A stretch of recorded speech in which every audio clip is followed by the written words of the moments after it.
come a little closer and lend me your ears. Don't worry, you keep yours while I keep mine. In each episode, we'll dig into the major stories, uncover the truth, and retrieve gems from Yada's blog. We'll discuss what's right, bark about what's wrong, wag our tails at the thrill of discovery, and take you on adventures through the exciting world we live in today. So, fasten your curiosity leash and get ready. Right then, coming to you with another episode of the Yada's Vlog on a Blog. Tomorrow's news, disseminated today. Let's dive in. Hey, well, welcome to the Vlog on the Vlog. We have a special guest, JB. You're new to the Vlog on the Vlog, but we are not new together. Yep. We have been communicating and working together for, God, it's got to be pretty close to 20 years, doesn't it? Yeah. It's been a minute. Yeah, it's been a long time. And you are one of many who heard, I think, me speak on, I did like 10,000 talk radio interviews over the years, virtually every syndicated program. And then had my own syndicated program for 5 or 6 years called Shattering Myths. And you heard me on the radio at some time, I would imagine.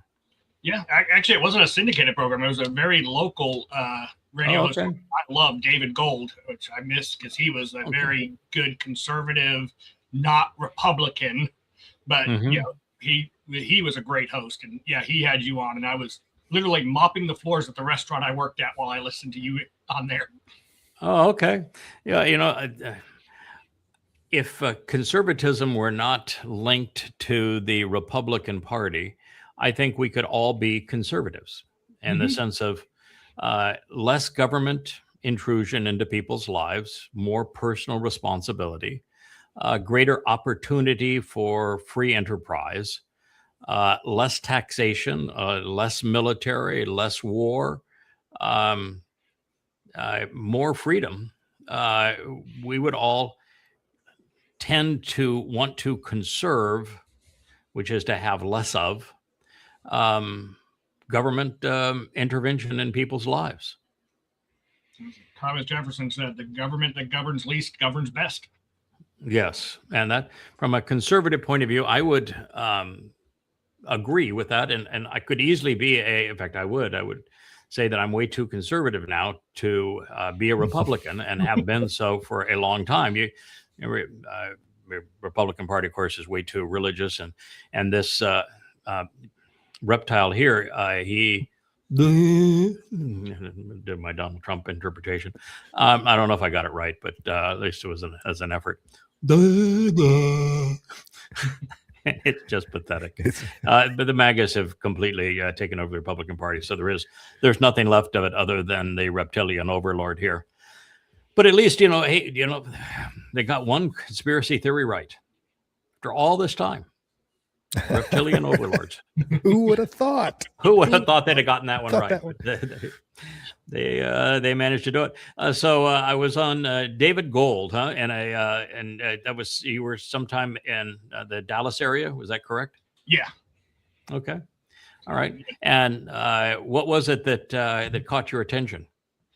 Well, yeah, everything was after 9/11. So, I was fairly interested in Islam. I worked for a Muslim family, actually. The restaurant I worked at was run by a Jordanian family who were really good people. But I'd been studying a little bit on Islam ever since 9/11, trying to understand, is it the religion? Is it the extremist? Or, how all that worked. And like I said, I was listening to that. I was very, I've never been very religious, but I was very political. Although not in the sense of like a party, because only election I voted on a president, I did not, thank God, I did not vote for George W. Bush, because 2000 was the first election I could vote for a president. I voted for the Libertarians. Okay. And once upon a time, the Libertarians really had the right answer, which was to liberate us from government tyranny. Less government involvement in our lives. The Libertarian Party is split between two things, and very intelligent people who want to do things right, and people who just want to smoke weed. Well, yeah, there's a lot of. What it goes down to. It's like you got the intellectual libertarians and you got the legalizing part, which I'm all for legalizing. I've never smoked weed in my life, don't have any interest in it, but I'm 100% for legalizing because prohibition doesn't work and it's stupid. And well, honestly, look at any study, marijuana is safer than alcohol. Which, the fact of the matter is that marijuana is probably medicinal and has so many benefits. It's actually recommended in the Torah.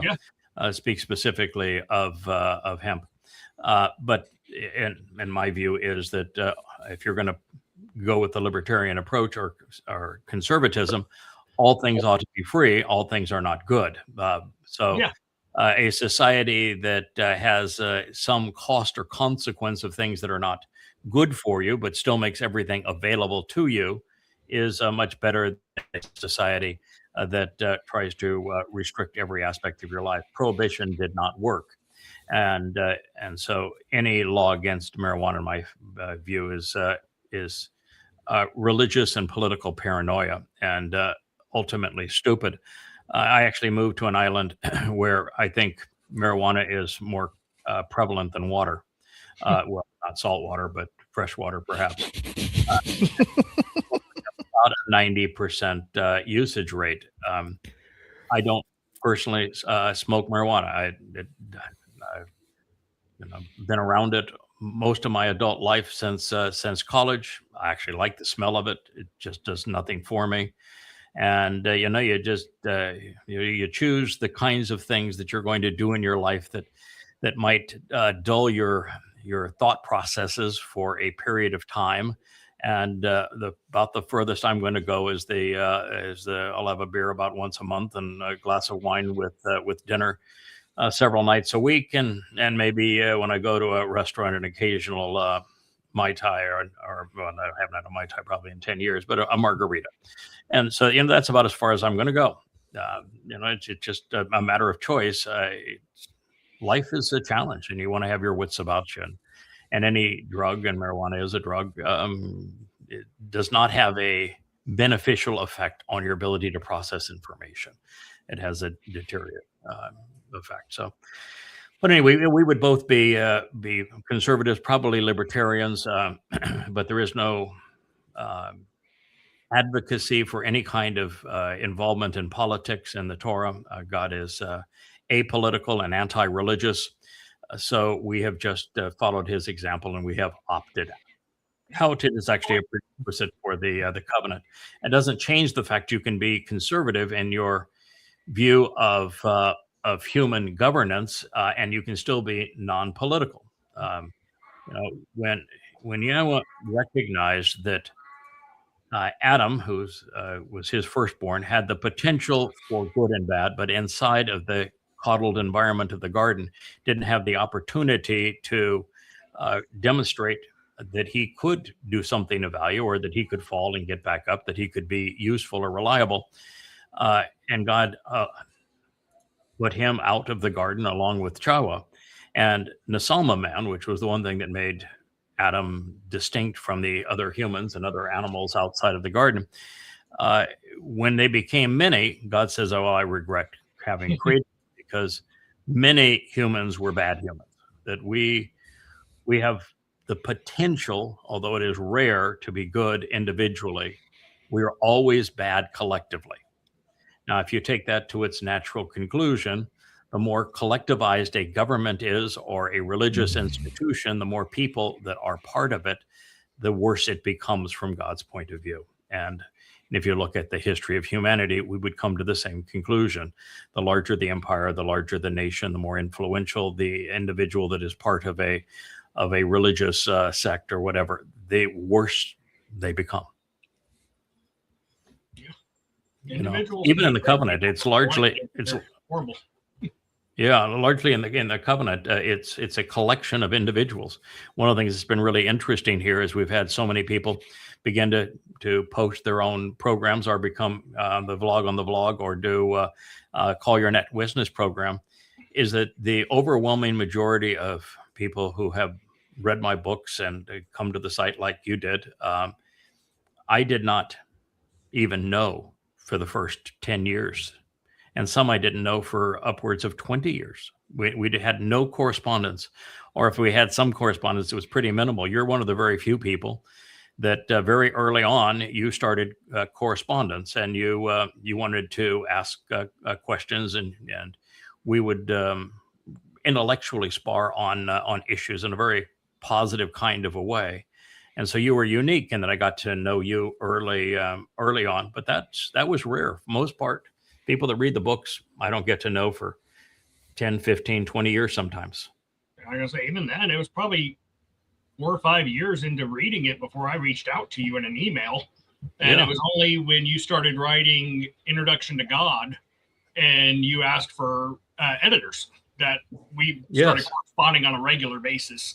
Yes. Yeah, it's true. And, what it does, of course, is it completely negates the one attack that is used universally brought against me and everyone who reads these books and comes to know Yahweh, is they will all, because none can argue with the evidence and reason that we have brought. I mean, there isn't anybody that has ever had a single sane argument. Not one rational argument has ever been brought against that now almost 30,000 pages that I have written, or the tens of thousands of radio and recorded interviews I've done.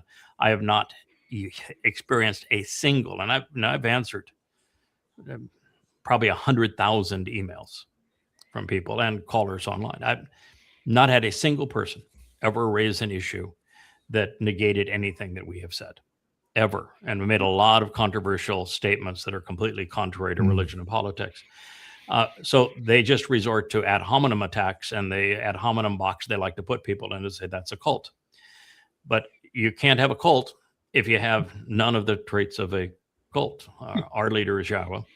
I write books based upon Yahweh's testimony, not based upon my testimony.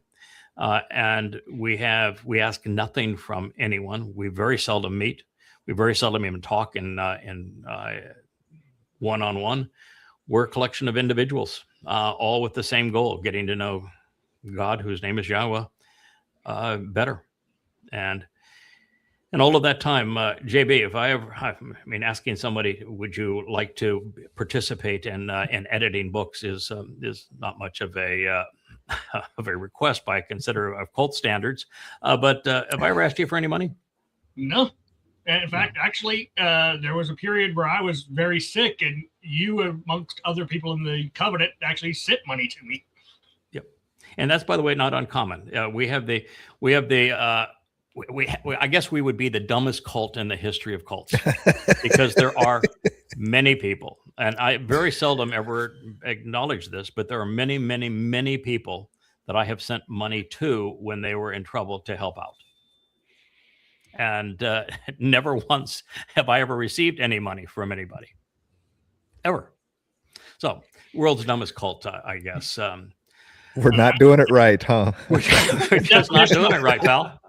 Look at the definition of a cult in a dictionary, and there is literally no distinction between a cult and a religion. Literally, the only distinction between a cult and a religion is time and the amount of members. Yeah, that's correct. If you're new and few, you're a cult. Right. If you're old and many, you're a religion. Yes, but that is the only difference. And we are not a religion. We're anti-religion. So there you go.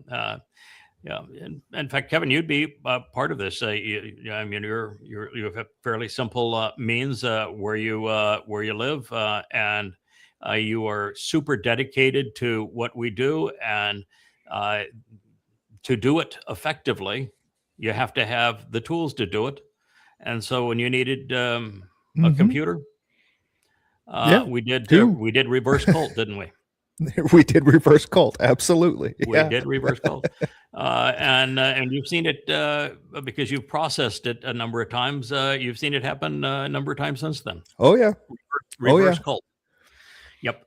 So it is pretty astonishing that people can come up with the stupidity of all that. So you found me initially. Yeah, you found me initially through my statements on Islam, because the first two books the first book I wrote was called In the Company, and it's a book about corporate America and the nature of humanity. Actually, I did go back and read that one. That's actually a really good book. I would highly recommend to anyone. Yeah, it really is an interesting study in human dynamics. It's actually now on the yada.com website, so you can read it. It's all free. We're not asking anybody for anything. Even the books we present are entirely free. And then, so I started off by exposing and condemning Islam at Yahweh's request, and I wrote Tea with Terrace and Prophet of Doom, which is now the 5 volumes of Goddamn Religion. Was that one of the first things that you read since you had a curiosity on what was the nature of this religion? Why did they fly planes into our building screaming Allahu Akbar? And were the terrorists corrupting their religion, or did the religion corrupt the terrorists? Yeah, the first thing I read was, did go back and eventually read in The Company, which was, The Company of Good and Evil, which actually is a well done fictional novel. It is. Yeah, it's a nonfiction novel in The Company. Tea with Terrace is a fiction. Yeah, is written. Both are written in the style of a novel. In The Company is written in the form of Moby Dick. I had a mentor at the time that taught me how to write. I had been a businessman prior to that, and he was the second employee of my previous company. And when I had left it, he taught me how to write. And he says, we're going to start in the single most difficult style. And if you can master this style, you'll be able to write anything you want. And he says, first, the most difficult thing for any author to write is dialogue. Writing credible dialogue is exceedingly difficult. And now we're going to double down on that. We're going to have you write dialogue with a first-person, non-omniscient narrator. So the narrator is going to be an actual participant in the story. It's like Moby Dick. Call me Ishmael. Ishmael was a minor character in the story, and the whole story is told from Ishmael's point of view. And so he does not know what's going to happen. He doesn't know what other people are thinking. All he can do is explain what he is perceiving is happening around him. And so I wrote in The Company from the perspective of a fellow, was a really good friend, he's since passed away, called Ken Power. And so everybody thought, because I put Ken Power's name first and the like, that Ken Power wrote the book. But no, his contribution to the book is he taught me how to write. And that's how In the Company came into existence. It is really an amazing read, though, because everything in that story is true. So I just told it from the point of view of a first-person narrator and in dialogue, because I thought it'd make it a more interesting read, and it was just a challenge that I wanted to undertake. The next story was Tea with Terrace, and I wish I knew now what I knew, or I wish I knew then what I knew now, and I would have written Tea with Terrace a lot differently. But Tea with Terrace was written to be a novel, so to draw people in, because I thought they'd be more likely to read a novel that you go on a journey of discovery to do exactly what you were looking for. Why did they fly planes into the buildings? Did the terrorists corrupt their religion, as everyone claimed, or did the religion corrupt them? And the center chapter of that book is I actually went into Israel and I met with Al-Qaeda, Hezbollah, Islamic Jihad, and Hamas, and asked them directly why they did this thing. And it's the answer to those questions that was the title chapter around which Tea with Terrace was written. And so that was also an interesting experience. And then, of course, from that point on, I started the format that I'm using now, which is we're going to explore the original texts of the religions or institution that we're going to expose. And all I'm going to do is create the most accurate analysis of the history of that text, so you know when it emerged, how well it has survived transmission over time, so that you know the nature of the language that it was written in, so that you know the very nature of the people who wrote it. And then we're going to go to the oldest extant manuscripts and we're going to do something that heretofore hadn't been done. We're going to put everything in chronological order, set it into the context of the lives of the people that are conveying it, and then analyze it under the auspices of the rules of logic. And when you do that, the Torah comes out supreme. And Christian New Testament is completely trashed. The Quran is completely trashed, and there are the books that underlie rabbinical Judaism are completely trashed. So it's the Torah that survives that scrutiny, and the rest fail. So when you started reading, just a few more questions. When you started reading Prophet of Doom, what was your? Because that now goes back 22 years, I think. Or 23 years, maybe. What was your impression of the writing style, the diligence, the whole approach, the standard operating procedure that created that book? I loved the approach. It was very analytical. My first thing was, okay, so what translations is he using versus what your average? So I literally went to the people I work with, like I said, who were Muslim, and I asked them, what English translation would you recommend? If I wanted to study the Quran. And so I went and bought that. So I would compare what your the translations you were presenting in Prophet of Doom to the one they recommended. And by and large, they were practically the same. I mean, word or two here and there, and the basic differences between translations, but the message was the same. And the presentation was the same. Yeah. Actually, when I wrote Prophet of Doom, I decided to write it with 5 translations. Yeah. And so almost every passage that I cited from the Quran, and I covered about 70% of the Quran in Prophet of Doom, and I presented 5 translations of it. And the 5 translations that I used were the most popular in the world, which is the one that's published by Saudi Arabia and sent free to places around the world. And it's the most literal.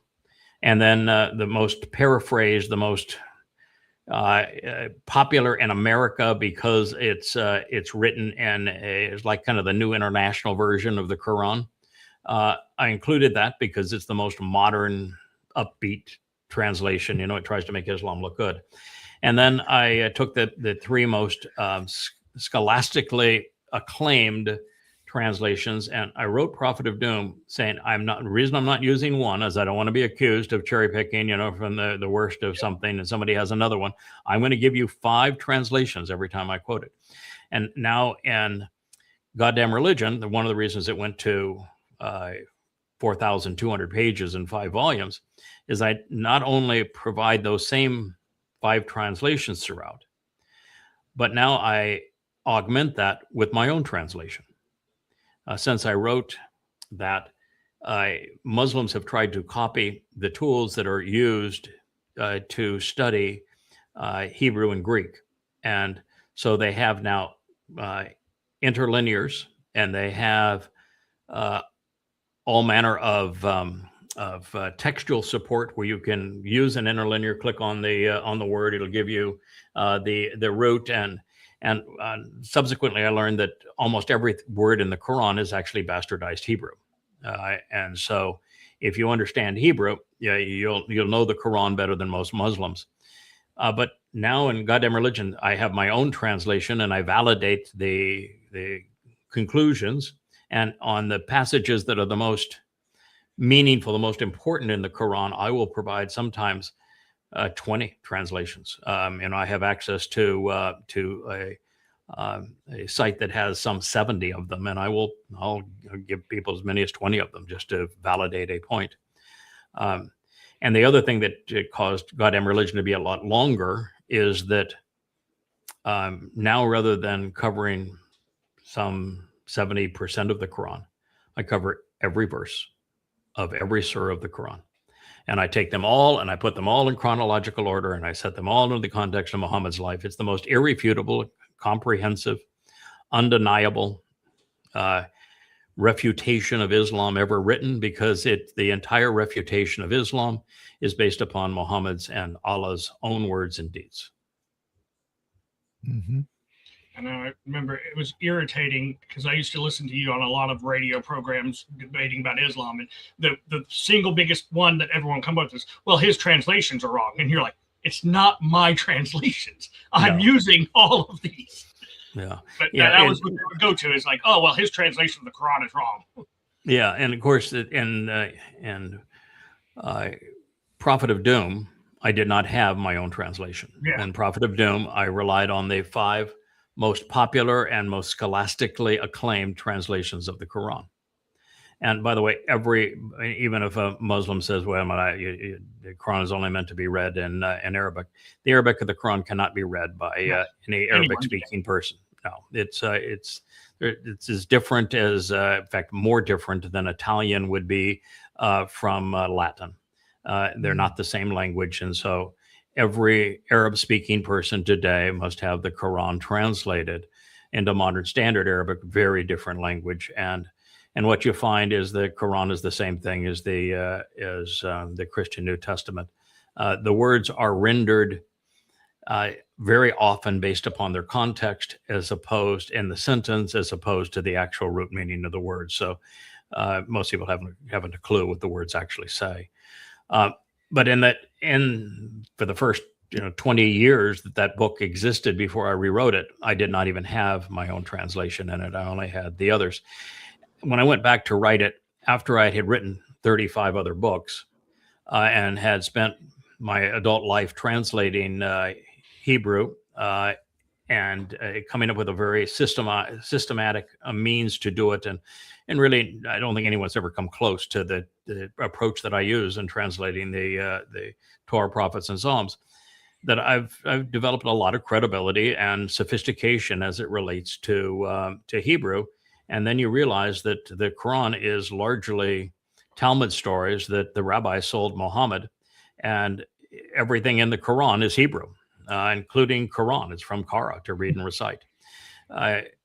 And when you do that, like kafir, the name that is used to slur non-Muslims, it is from the Hebrew word kafar, and it means to cover, to purge, to reconcile, and so it's the people that Allah is screaming against are the very people that Yahweh has valued and has redeemed.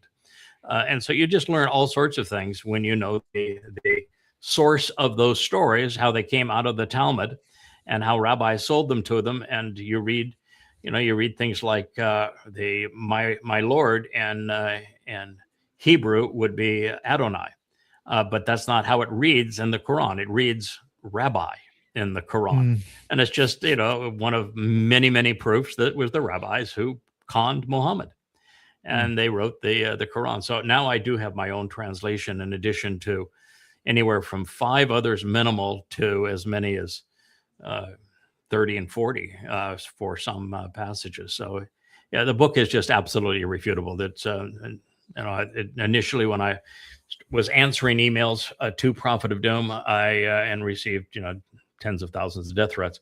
In doing it, I never had anyone come up with a single viable argument against anything that I said. And to disprove Prophet of Doom, now goddamn religion, you'd have to refute every page, because every page is condemning of the religion. Yeah. It also goes to show, if you're going to have a viable debate, the moderator needs to be educated, because that was the biggest problem on every radio show I ever listened to you on Prophet of Doom, was the host was not educated. And so they would make stupid claims like that. Like, well, he's saying this. Well, that doesn't matter. You should know that that's not a valid argument. Right. That's what the moderator needs to do. Right. Yeah. And that was universal throughout all of that process, is that for a period of 10 years, I was the only person on talk radio and television, I did a lot of television too, who actually knew the religion better than any Muslim knew the religion, and could expose and condemn the reasons for Islamic terrorism factually based upon what Muhammad and Allah had said and done. And I almost universally spoke to an ignorant audience, and was hosted by an ignorant host. That didn't mean that the host was bad. Most of them were actually quite good. They wanted to convey a message. And so long as I was the one taking the hit for saying things that got somebody killed, in most circumstances, they were willing for me to say it. They would typically go out of their way to say, he said it, I didn't say it, so that they didn't themselves get death threats. And that was fine with me. I didn't understand it. Why would somebody want to put themselves in a position to get death threats unless you were absolutely convinced that not only what you're saying was right, but that God himself wanted you to say it. And we went from that to wasn't very much thereafter that I wrote the first book. It was based upon a Zob. It was a translation of Hosea. That goes back probably 19 years ago. Would have followed Prophet of Doom. Yeah, that was literally like I was on Prophet of Doom checking on something because I was reading it through probably for the second or third time, and I happened to notice a link up in the corner said Yada Yahweh. And I'm like, but what's this book about? What's this book really about? Enjoyed this. This has been informative. What's he got to say here? Yes. Yeah, I thought that, it's not what I thought. I'm sure it's what Yahweh thought. He wanted me to expose who he is not and to protect his people by excoriating Islam as the first thing we did. But if you take that same discipline of scrutinizing the original text and drawing conclusions based upon the original text, and you take it into the Torah and prophets, that approach, a standard operating procedure, as they would call it, really worked, and I thought it built on credibility. For somebody to go and scrutinize the Torah and prophets after having eviscerated, Islam. That's no one's ever done that. What an interesting approach. People are either anti-religion and they're going to destroy all religions, which is fine with me. All religions are terrible, but they would never ever think to vindicate Yahweh in the Torah, that approach had just never been done before. Well, and they typically don't try to destroy religion. They attack God. They just associate God with religion, and they throw them all out. I've never seen an atheist ever that attacked God based upon who God is. They always attack God by how the religions portray him.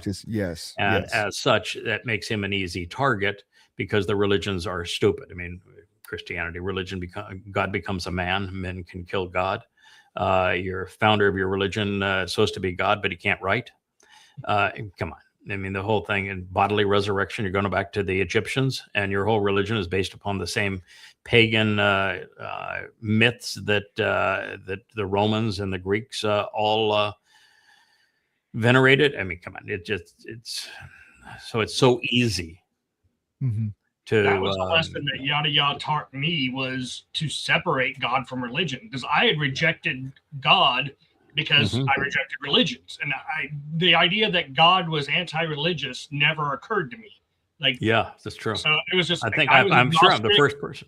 There may be a God, but I don't know, and I don't know that you can know him. But the idea that you can know God without being a part of a religion was something I had never considered. Yeah, I'm certain that among the tens of thousands of profound insights, unheralded insights in these books that we have made free at yadayah.com. The fact that God is anti-religious, goddamn religion, is one of them. No one prior to this presentation ever considered the fact that God was not only not religious and that you could not know him through religion, but that he absolutely rejected religion, and that the prerequisite for forming a relationship with him is for you to walk away from religion. And I know that's, even though it's very clear in the Torah and the prophets, no one had ever conveyed that. And so the atheist and agnostic arguments against God were all based upon criticizing the religious God. Yep. You were in that group, because I know one of the first things that resonated with you is when I'm translating the book of Hosea. There it was as plain as day that there are three outcomes for a human soul, and that the vast majority of souls simply die, which means they dissipate into nothing at their mortality, and that very few souls, very, very few, actually muster up to the standard that God's looking for, where he will incorporate them into his covenant. And Relatively few, maybe a fraction of 1%, rise to the level that they are corrupting other people or abusing his people to the extent that they get sent to Sheol. So rather than God saying, you'll either love me and obey me, or I'm going to torture you forever in hell, which is the religious interpretation, and every religion is essentially that, I came up with the conclusion, no, what God is saying is, if you choose to reject me, you choose to ignore me, you choose to be religious or political in defiance of the instructions that I've given you, then I have given you life, I have given you free will, I've given you an asama for you to think intelligently. And if you don't use those things during your life to get to know what I'm offering and what I expect in return, then at the end of your life, your soul is simply going to dissipate into nothingness. There is no reward, there is no punishment. Totally and completely fair. And if you're going to make a living misleading people like pastors and like Doofus here, then at the end of your mortal existence, there has to be recompense for you committing what is essentially spiritually murder. And I'm going to hold you accountable. I've got a place for your soul. It's called Sheol. It's no torture there, no fires. It's eternal separation. It's the antithesis of the Islamic hell, which is physical bodies and Allah's presence torturing people in their physical bodies forever. So the hell from God's point of view is called Sheol. It's akin to a black hole, eternal in time and no other dimension, lightless place of total separation. And if you adhere to the terms and conditions of the covenant, attend the Moed Mikre as they were laid out, come to have an appreciation for who Yahweh is and how he has worked to enable this covenant, and demonstrate to him that you are trustworthy, sufficiently trustworthy that he can take you out of 3D land here on earth and empower you to explore the universe with him, then that is your option. So I'm quite certain that was not only one of the oldest and earliest profoundly important conclusions we had come to, but very unique. No one in all of human history had been able to deduce that from Yah's story. And I know it had considerable influence on you. Yeah, I think you were one of those who said, wow, that's really insight. That makes all the difference in the world. That was definitely, for me, the initial draw was the scientific stuff, the creation of the universe, the timeline. That really drew me in. But yeah, that was like one of my biggest objections to virtually all religions was the heaven-hell dichotomy, which is carrot and stick approach, and I'm not behind coercion. So that was one of the earliest things, that drew me in was this idea that there is other options. Because the second book that I wrote, JB, was In the Beginning. It was volume 1 of what became Yada Yahweh series. There's now 9 volumes in that series. And in volume 1, we decided we would go through everything that was part of the creation account. And the very first thing that we came to recognize, and it was, we were helped by unfortunately, the guy is a Kabbalahist and a rabbi, but a scientist named Schroeder, I think is his name. Gerald Schroeder. Yeah. And before I even found Yada Yah, I was reading Gerald Schroeder's Hidden Face of God and The Science of God. Great books for the science aspects. Yeah. And as far as they go. And he was, I think, the first that realized that because of relativity, time, when it's presented at 14 billion years since what we now know are the Big Bangs, plural, to this point of view, would have been a much shorter period of time, and that, well, he never did the math actually, and didn't speak much of quark confinement or what the tools were to get there. He at least laid the seed that relativity would indicate that 6 24-hour days in creation, from the point of view of someone telling the story from creation, is very close to the scientific evaluation of how old the universe is. And so I took that grain and began to study what is quark confinement, how they came up with the temperature for quark confinement, how there's 3 different ranges. They took an extreme range, and it's probably the middle range is going to be accurate. And now with the Webb telescope, I feel venerated because there's galaxies and stars that exceed the age of the universe. And so rather than using 13.8, I said it's got to be between 14 and 15. My guess is it's very close to 15 billion years, and we will refine the temperature of quark confinement, and we will recognize that we're not seeing the edge of the universe at this point. And we get better telescopes. We'll look further back in time, and the universe is going to turn out to be closer to 15 billion years.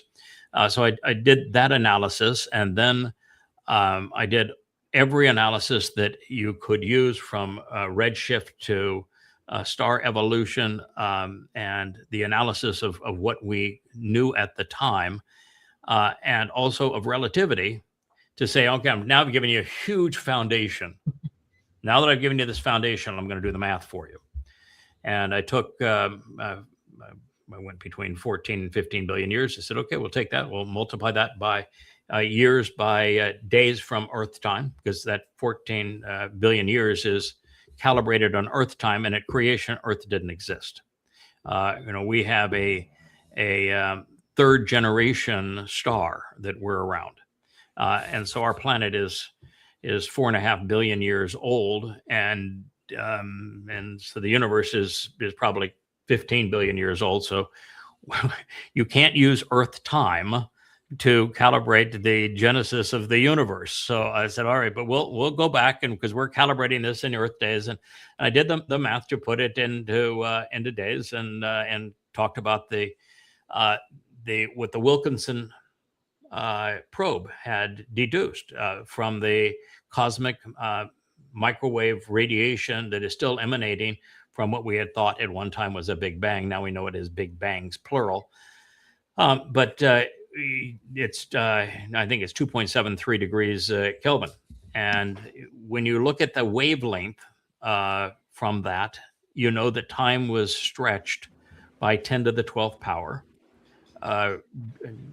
in the proximity of such enormous energy and velocity that would have occurred at the Big Bang, and that would gradually dissipate over time as things moved out from those central points. So a witness to creation, or someone who was actually the creator, would have perceived let's use 15 billion years, that the universe is old.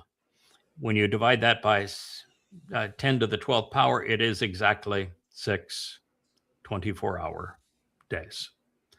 And so the 6 24-hour days that of creation and the 15 billion year age of the universe are exactly the same. Well, and then you broke it down into the epochs of what each day, how long that was, and what happened, what Yahweh said happened during that day. It perfectly matches what actually happened. It perfectly matched to the degree we knew at the time. I know I wrote that book now 20 years ago, 18 to 20 years ago. And subsequently, there are things like a discussion in the second day of enormous amounts of water serving as the nurseries for stars. And there was some indication at the time that we were beginning to find large reservoirs of water in the cosmos. And then science was moving towards, they seem to be the nursery for stars in these enormous reservoirs of water. And subsequently, we have found that they are ubiquitous throughout the universe, and that they are the nursery for stars, and that the second day depiction of water as such is absolutely true. And so if I were to rewrite it now, I would have probably 10 times the ammunition that I had 18 years ago. But still, at 18 years ago, even now, here you're talking about it, and you remember those correlations of the epoch. And we went right through even to plant life and then the difference between plant life and animal life with a nephesh, a consciousness, and what consciousness enabled, and the Cambrian explosion and the time of the Cambrian explosion, and the fact that the 25 phyla of animal types all came into existence at exactly the same time, which means macroevolution is a complete and utter farce, and every scientist knows it's a complete and utter farce. And also, for all of those life forms to come into existence at exactly the same time means that that's this whole notion that was originally published in Nature, that given enough time, the impossible becomes probable, and then enough time, and the probable becomes certain. Well, they've had to write a retraction on that because, well, guess what? They didn't have a lot of time. They had a very, very, very short period of time. It was like microseconds. Microseconds. So the Torah account was so insightful and so correct. And of course, it wasn't until just a couple of years ago that we went back and listen, I always knew that the fourth day was not talking about the sun and the moon. It was because there's a Hebrew word for sun and a Hebrew word for moon, Shemesh and Urich, and it wasn't used. And so what we realized is that the greater and lesser luminaries originally just became visible because the carbon dioxide that was so prevalent on the Earth eventually became more oxygen rich and transparent after the creation of plant life, particularly in the oceans, did a transformative effect of consuming carbon dioxide and producing oxygen. In fact, at one point, the oxygen levels on our planet were at close to 40%. They're down at 21% now, but we had an oxygen level of about 40%, which was actually caustic to life. It's what happened in the Apollo 1 spacecraft. You get too much oxygen in the air, and a spark is like a bomb. So anyway, it transformed the atmosphere into translucent and then transparent. And so I said, that's what this is talking about. And you can go right back to the science, and yes, that's true. So what it demonstrates is that every depiction throughout creation, that whole story, is true scientifically. It's true also, though, from a spiritual teaching point of view, and nothing more important than the fourth day, where the two luminaries, the Gadol and Katan Meoreth, happen to be the two most important people in God's story. And they play roles all the way through in fulfilling the Moedim. So again, the only difference would be if we were to rewrite it now, we know maybe a millionfold what we knew back then. But some of the things, JB, we've been talking about this here a lot recently. Yama asked me to not go back and continue to rewrite the books. He said specifically, I want you to speak to my people. This is the time they need to hear what you have to say. You are the books. And what he also knew is that we would begin to learn at a geometric rate. Yeah, it's a hugely increased rate, and because a foundation of knowledge makes that possible. And plus, I think it's the time when I was just releasing memories and also inspired understanding. And what we can do now is we can go from inspiration to communication in a matter of minutes. Sometimes the inspiration comes and I'm in the middle of a program and we're just going to stop the program we're doing. So we're now going to talk about, this is what I have just foreseen. This is what this means. And so God knew that was the important thing to do, and that there was enormous credibility that comes through that. But I think he also realized that people aren't reading anymore. We're part of a generation that no longer exists. It's text to speech. They even have their affairs with their AI buddy by talking to the AI buddy, and the AI buddy talking back to them. Somebody asked me the other day to do a quick recording for a text to speech thing that we're doing for the books. And I said, but I don't have a microphone on my computer. I don't use text to speech. And so what do you mean you don't do it? We all just, computer, I said, no, I don't do that. I type. I like words. I like how they feel. I like how they look. I like how they sound. I like them. So you realize that people just don't read, and it's why X and Facebook thrive on those little short videos and images with 2 or 3 words, 4 or 5 words. You get much past 8 to 10 words, and you've zoned people out. And that's why we're doing the vlog on the vlog, is because we're going to bring you the news that you need to know, even from the reptilian overlord here, in oral format.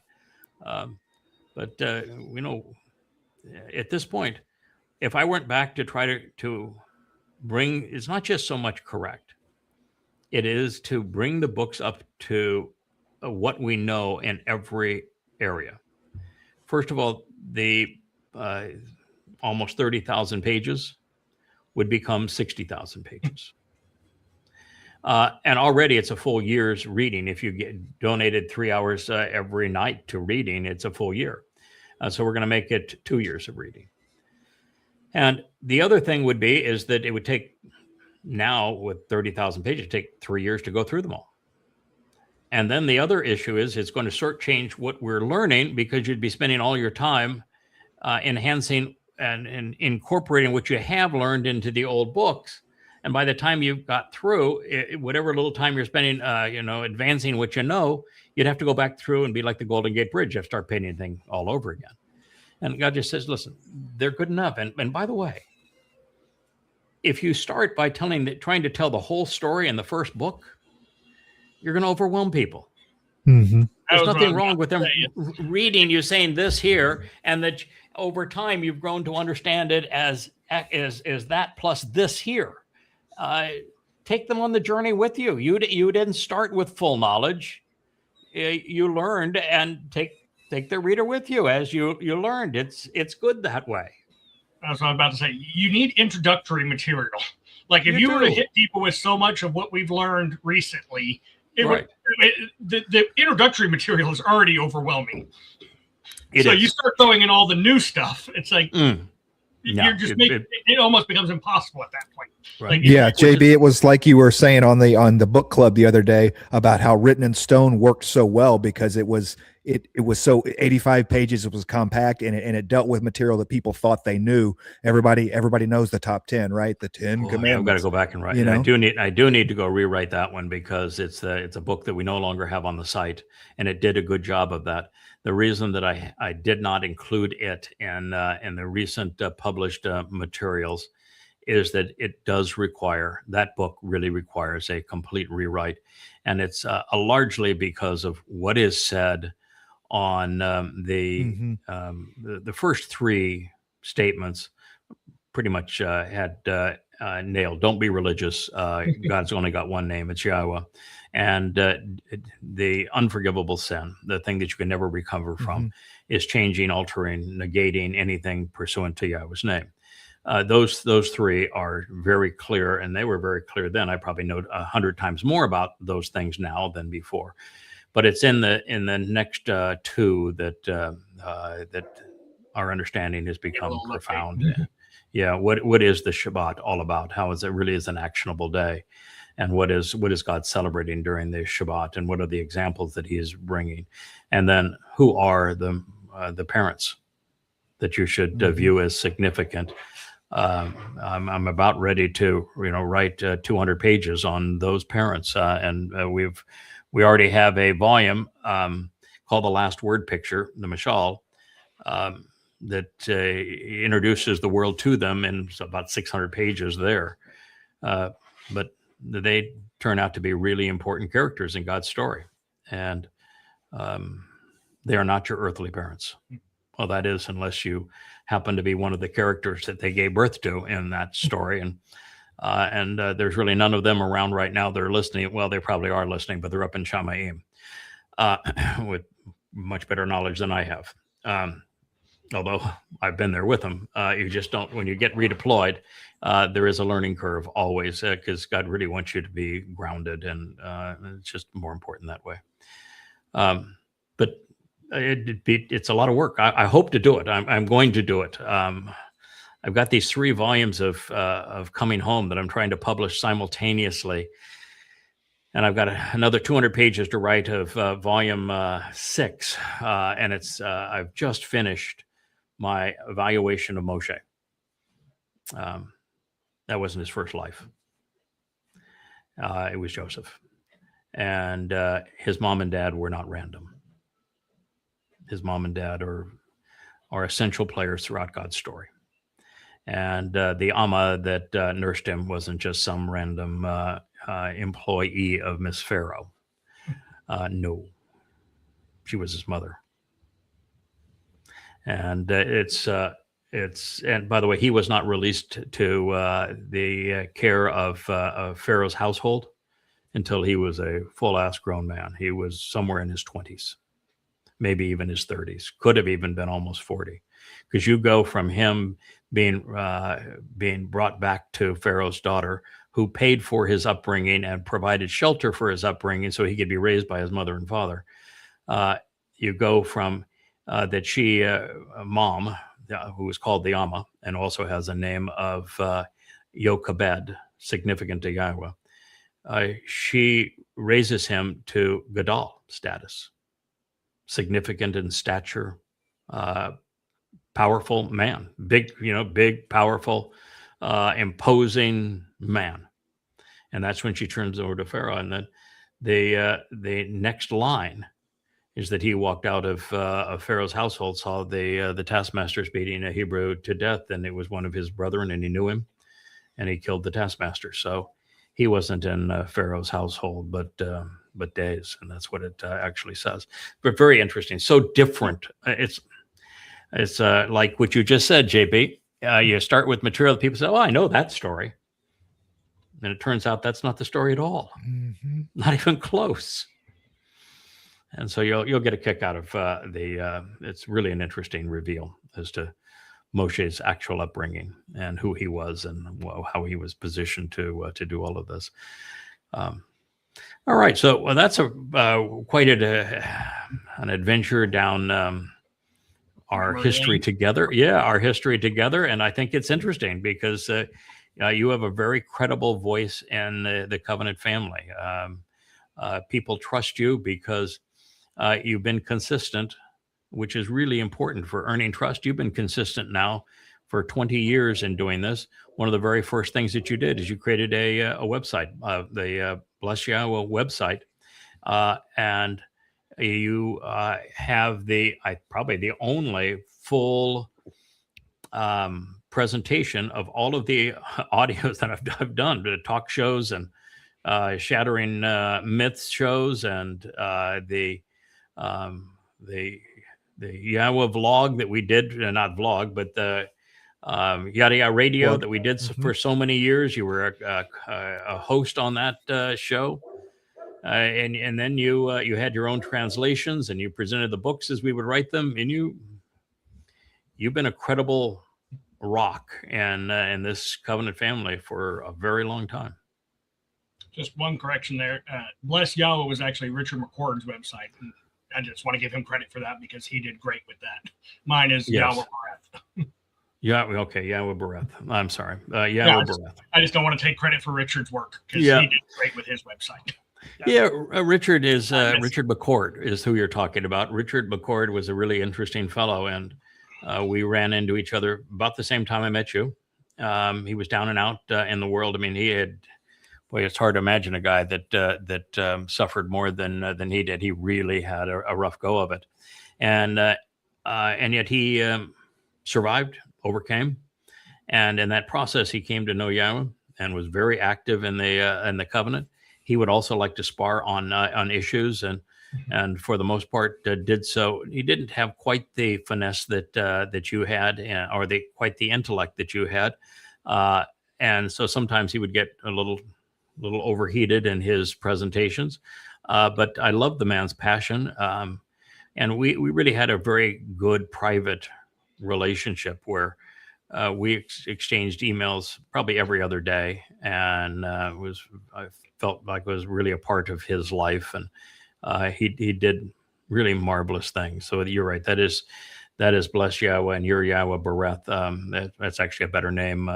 Yahweh's covenant, which is really all that Yahweh cares about, is his covenant family. And so, yeah, that's it. It goes back a long time, doesn't it? Richard hasn't been with us for probably over a decade now. Yeah. Those were the two most important websites for me when I was first introduced. Yeah, Richard's saying here that your website and Richard's were the most important to him, because you guys did such a spectacular job of really making everything available. Yeah, you could listen to any radio program we had done, Yada Radio, plus have access to all the books and additional material and writings and thoughts. And my biggest reason for creating the site was the idea that, all the internet suppression that was going on, that's been increasing and increasing, is, you're very public, you're very well known. So I could see them trying to shut down your site. And I wanted to have a secondary repository for all that information. And I appreciate that. There are, in the early days when I was focusing mostly on exposing and excoriating Islam, my site was shut down places around the world. I would get letters, detailed letters from intelligence officers in the U.S. military, particularly those involved in the Afghanistan and Iraq war, and said, we've read all of your books and listened to all your shows. You're clearly the foremost expert on what we're fighting here. And yet the Department of Defense shut down the website, so that if you were enlisted, you couldn't read it. But the intelligence officers were all over it. The Iranian government tried to shut down Prophet of Doom, but yet there was undercurrent people that did the same thing you did, that made it available, and it was the highest readership rating in the world was in Iran. So I appreciate you doing that, and it has always been the struggle. It's why social media is so hostile to us, because the message we have to convey is the antithesis of everything that the AI is running social media. Unpopular opinion in the world. Yeah, it's the most unpopular opinion in the world, which is God's message is anti-Christian, anti-Islamic, anti-Judaism. It's anti-political. It's anti-conspiratorial. And you remove those things, and you don't have, there's no following of any kind in social media. And we're vehemently opposed to anti-Semitism, and that is the undercurrent of everything on social media. All right, let's switch gears here. We're an hour into our program, and we really do have a lot to cover in the news. The reptilian overlord over here, King Toad, made a statement we reported on yesterday, but only by his text when he texted this. It is an entirely different thing to hear him speak it. But as an introduction, point one of his memorandum of understanding, which he says is nothing. It's not an agreement. That's not true. It has his signature, and it says you have agreed to these things. And in Article 1, one of the clauses in Article 1 is that all parties disengage from threatening the use of force. So by saying that he's going to drop bombs on people, or that I'm going to, if I want to a different agreement, I'm going to drop bombs on them, is in direct violation of his own agreement. I mean, he doesn't read and he doesn't think, so I don't know that, but it is a complete and utter violation of his own agreement. It is also insane. The definition of insanity is doing the same thing over and over again and expecting a different result. And we have now done that over and over again with Iran, and it makes the situation worse every time this nincompoop decides to drop bombs on people. It is also a war crime to go and attack people for no justification, which is what he has done. And the Memorandum of Understanding is a hard, fast agreement. And it says that all of these points, and we went through them yesterday, these are agreed by the parties. These are final. And then there are points to be negotiated, And the only thing that you, doofus, can negotiate are those points that are open to negotiation. And there's really only one that is open to negotiation. Everything else is settled. And that is the disposition of Iran's enriched uranium. That is, and they're not really negotiating. They're negotiating the implementation of those agreed to points. They're not negotiating the points themselves. Oh, no, there is no negotiation on the 300 billion that is being given to Iran. There's no negotiation on the elimination of all sanctions against Iran. There's no negotiation on giving Iran their 25 billion back that was stolen by the United States. There's no negotiation on ending the war on all fronts, including Israel's involvement in Lebanon. There's no negotiation on giving Iran total control over the Strait of Hormuz or of Iran's ability to charge whatever fee they wish to charge on the Strait of Hormuz after the passage of 60 days.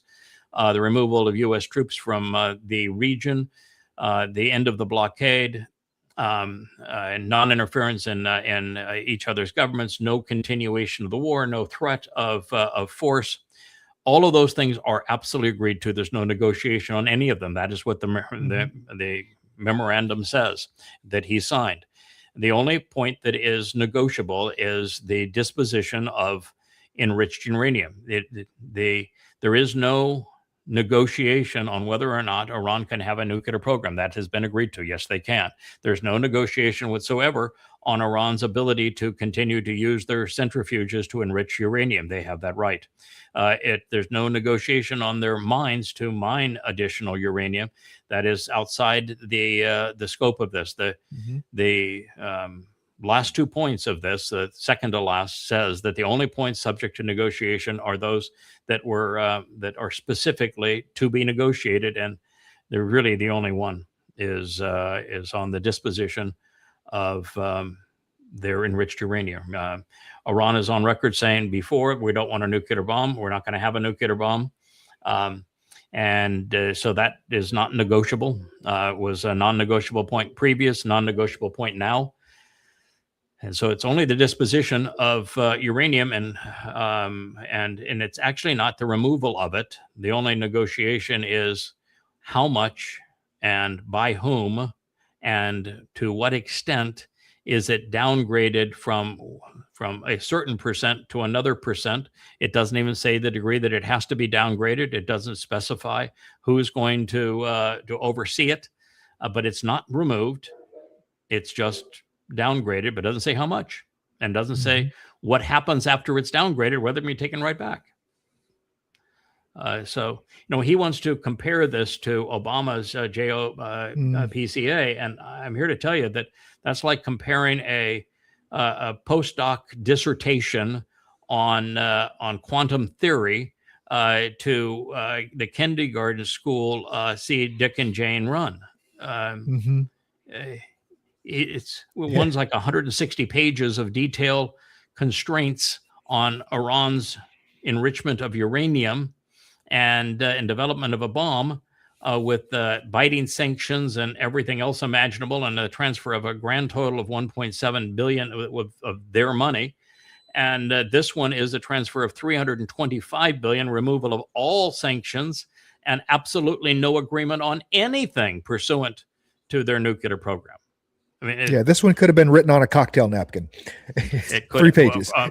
On the uranium side, it could have been written on a cocktail napkin, and yet it's 250 times more money is transferred. So when he squawks against this being so much better than Obama's deal, and Obama being an idiot, if Obama's deal was bad and Obama was an idiot, then I'm here to tell you, you the around the world, sir.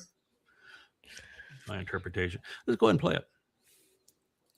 Text of the agreement now final, or are you still? No, it's not final. It's a memorandum of understanding, and if I don't like it, we'll go back to shooting at them, dropping bombs on their head. When do you expect the word? If I don't like it, if they don't behave, we'll go right back to dropping bombs right smack in the middle of their head. Thank you very much. Thank you very much. Thank you very much. I really appreciate it when the dumpster here will says things that affirm our conclusion that he is Rahab, that he is Satan incarnate, and that he is going to be the most vile man in the history of humanity, and that he is the person that Christians have been searching for, that they call the Antichrist. There he is. And what he just said was insane, because that's the technique that he has been using, and it has failed miserably. That's why he's in this mess, number one. Number two, dropping bombs in the middle of people's heads is not only a war crime, it is grotesquely immoral. That's only a psychopath would say such a thing. And his memorandum of understanding is a signed binding agreement between the countries. So I'm sorry, you only get to negotiate what it says you can negotiate, and that's only one part of one point, and the rest of it, you got no say. You've already given everything away. You got nothing to negotiate. And it was the art of the steal. And what you did is you stole the future of America, and you stole the future of Israel. Duh. You can only negotiate a deal when you have leverage. Iran had all the leverage in this negotiation. Yeah, you can negotiate a deal without leverage. I've negotiated 99.9999% of the deals of my business career without any leverage. I didn't want to use leverage. I wanted a deal that was mutually beneficial, because those are the only kind that really matter and endure any period of time and actually benefit people. This is not negotiating a deal. These were surrender terms, and the surrender terms were presented by Iran.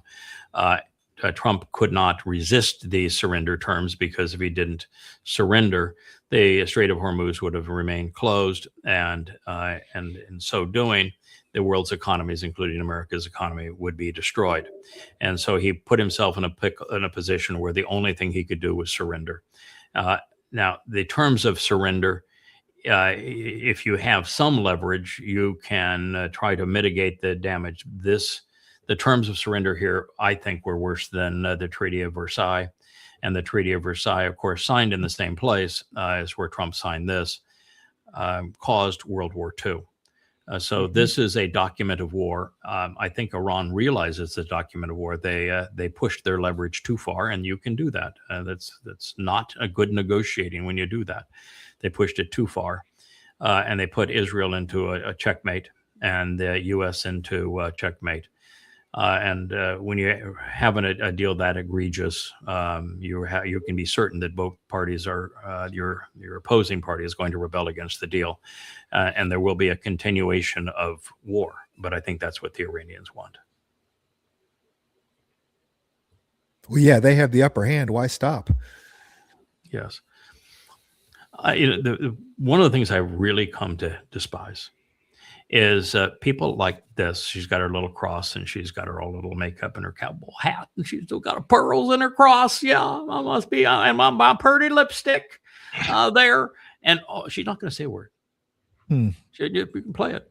All she's going to do is say, when Jesus was a baby, my God was a baby. By the way, that doesn't say much for your God. Your God was born, and your God was a baby. So he started life as your God was a baby when he started his life, and he ended his life being tortured to death. That's really some God. And he says, when he was a baby, Satan promoted the government to kill all the babies. Now, by the way, it doesn't say that Satan did anything. She wouldn't know Satan if it bit her on the nose or give her a kiss on her overly blushed cheeks. And God was never a baby. Jesus never existed. There was no Jesus in the 1st century. It wasn't a Jesus until the 17th century, when the King Iam's Bible printed their 3rd edition. And the government had nothing to do with said non-existent Jesus, and there is zero historical credibility of that statement. When you present a statement that is supposed to be supportive of your religion, that Jesus, when Jesus was a baby, that the government promoted infanticide, guess what? Your religion is false because you have lied. That did not occur.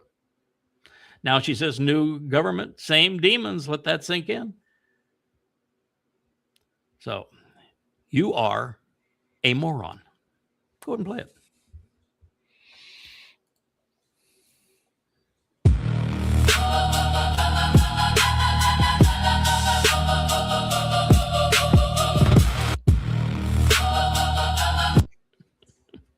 I hate the religious that want to put everything on Satan. You know, Yes. everything's no. The fact of the matter is, humans suck. Yeah, humans suck. As a And by the way, species, that- in groups, we suck. Yes, humans do suck. God made that point very clear. And oh, by the way, Jesus never existed. God was never a baby, and the government of Roman control never and ever promoted an infanticide, ever. So every bit of that is stupid. But the keyboard jihadists now are doing a lot of this now, which is they put something up above and they sit down and they just gloat, particularly if it's destructive to Israel. And most of what they're doing is AI has created a fake film, and they just sit there and gloat like she is doing here. And it is, I just think it's reprehensible. And I don't know if I'm more frustrated that there are nincompoops like this who do it, or that it must be popular because it's such a high percentage of the post that Facebook promotes, so that this appeals to people. Yes, what's in worse. in the urban vernacular, this is called thought content. Okay, THOT, and this is what they call that hoe over there. So this is what is considered thoughtful content. It is, she literally says nothing. She has no message. It is just a face and this, and then it is 100% for attention. Okay. I didn't know Why that. I avoid social media. Oh, it is just a swamp of. But here's the problem. I would like to completely ignore it too. But social media is the media today. It has replaced a irresponsible media with a grossly less responsible media. And as today, the interaction between AI and humans is via social media. Social media is the realm of AI. It's controlled by AI. The posts are made by AI. This is not an actual person. It's all of it is all done to create images that people want to project. And it's all to drive algorithms that are run by AI to sell a message that is AI. And it's just pathetic, but it is our culture. It is what has happened to humankind. I love the irony. We're creating AI images and AI videos to trigger AI algorithms. All to Yeah. drive revenue. Yes. So you look at this picture here, and tell me, can you please count the Hamas operatives here, or is everybody here in a civilian? This dude's got a green shirt. I don't know. I mean, Hamas wears green. It's not even Hamas green, but yeah. So let's just be clear. What you're looking at here, that ain't Hamas. Could there have been some Hamas members in the midst of the group? Yeah, possibly. Not one headband. But yeah, the fact of the matter is that what you're looking at is symbolic of 10/7. 80+% of every picture you see of 10/7, 80+% are average Muslims, boys and young men from Gaza. 10/7 was not a Hamas act. It was an Islamic invasion. And not only that, Hamas was waging a war of public opinion long before 10/7. These are today the IDF released to the Jerusalem Post the last documents from Sinwar and his cadre of Muslims that were part of his council. And the what it says is that prior to 10/7, that Hamas, through Qatar, was funding protesters from colleges around the world, particularly in the United States and in Europe, to march on Israeli embassies and to march on the street, and calling Israel genocidal while they were days away from perpetrating a genocidal attack on Israel. And that the idiots, the Marxists in today's universities fell for it and did exactly that.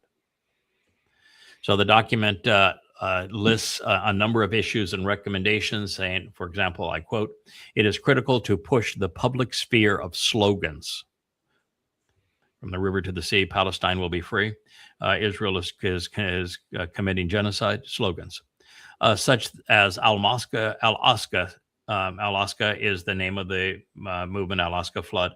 Al-Aqsa is actually a blight. It's a curse on Islam. If you know the story of how Al-Aqsa came to be between the Quran and the Hadith, it's such a mockery of the idiocy of Muhammad and the stupidity of Allah. Al-Aqsa, when known from the earliest sources, proves that Islam is nothing but a farce. But they also know that people aren't going to do what I did, which is to do the study to prove that Al-Aqsa is a complete and utter farce. The security prisoners, the enemy aggressiveness against West Bank Palestinians, this whole thing about the settlers and the settlers being the fall guys, that's staged propaganda by Hamas, removing the Gaza Sea blockade as if Gaza should be able to import any amount of rockets and guns and whatever other weapons they want. The right to work and right to travel.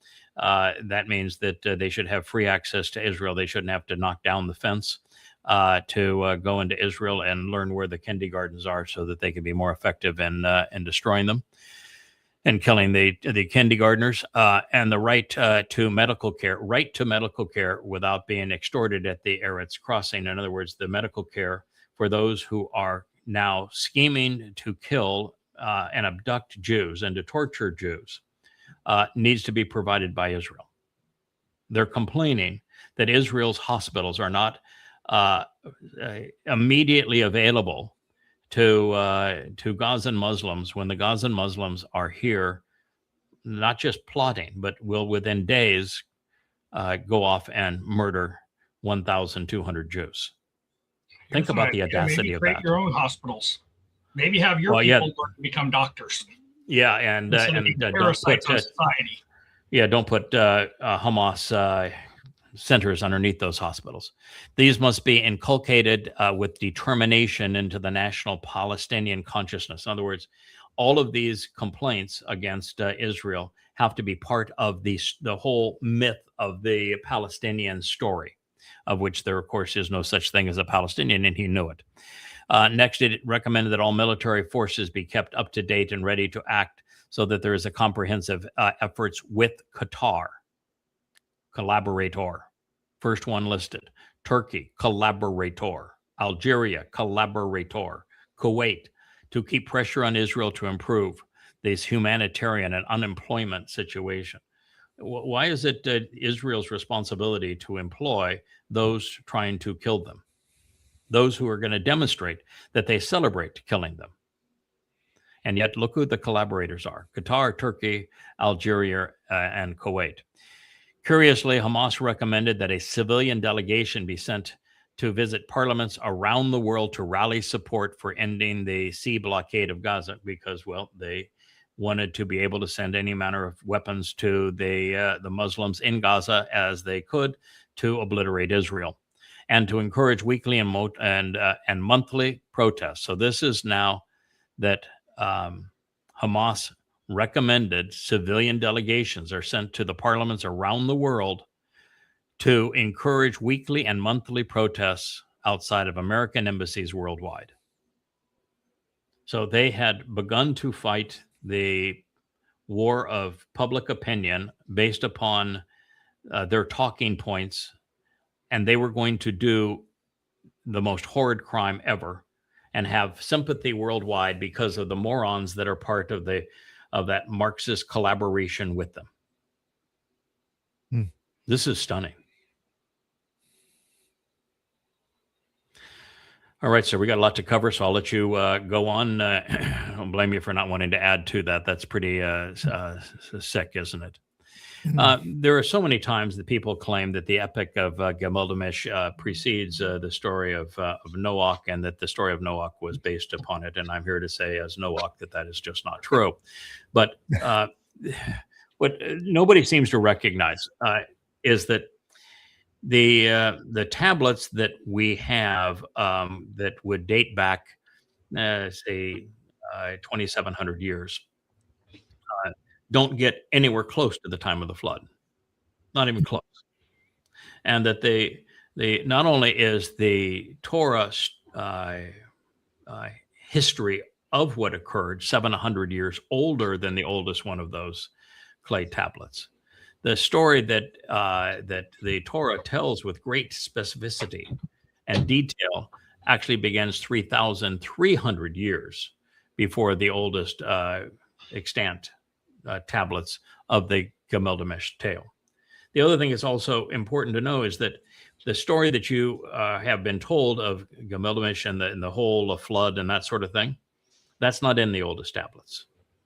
It's 1,500 years thereafter. There are papyrus translations of it that with all of that amount of time may have nothing even to do with the old fable. But the majority of what we're reading is so far distant, so far after the flood and the Torah. To compare them is to say, okay, well, I've got a fragment that's got 3% of the story. And I want to compare that. I want to expand the 3% of the story into 100% of the story, with a 97% of the story that doesn't materialize for another 2,000 years or 2,500 years is the one that I'm going to use that says that it predates your story, which took place 3,500 years before the affirmation of my story. But you don't have an honest person that does this, because if they go into this, they have an agenda. And the agenda is always to say that the Gilgamesh story precedes the Torah story of the flood, and it's just not true. The other thing that is the part of the stupidity of this is man's focus, particularly scholastic focus. They want to say there was an ark, there was a good man, there were family members, and there were animals, and there was a flood. Therefore, it's the same story, and one just the Torah just ripped off the Gilgamesh story. But the problem is, I've read everything in the original clay text and everything that has been subsequently written about that epic.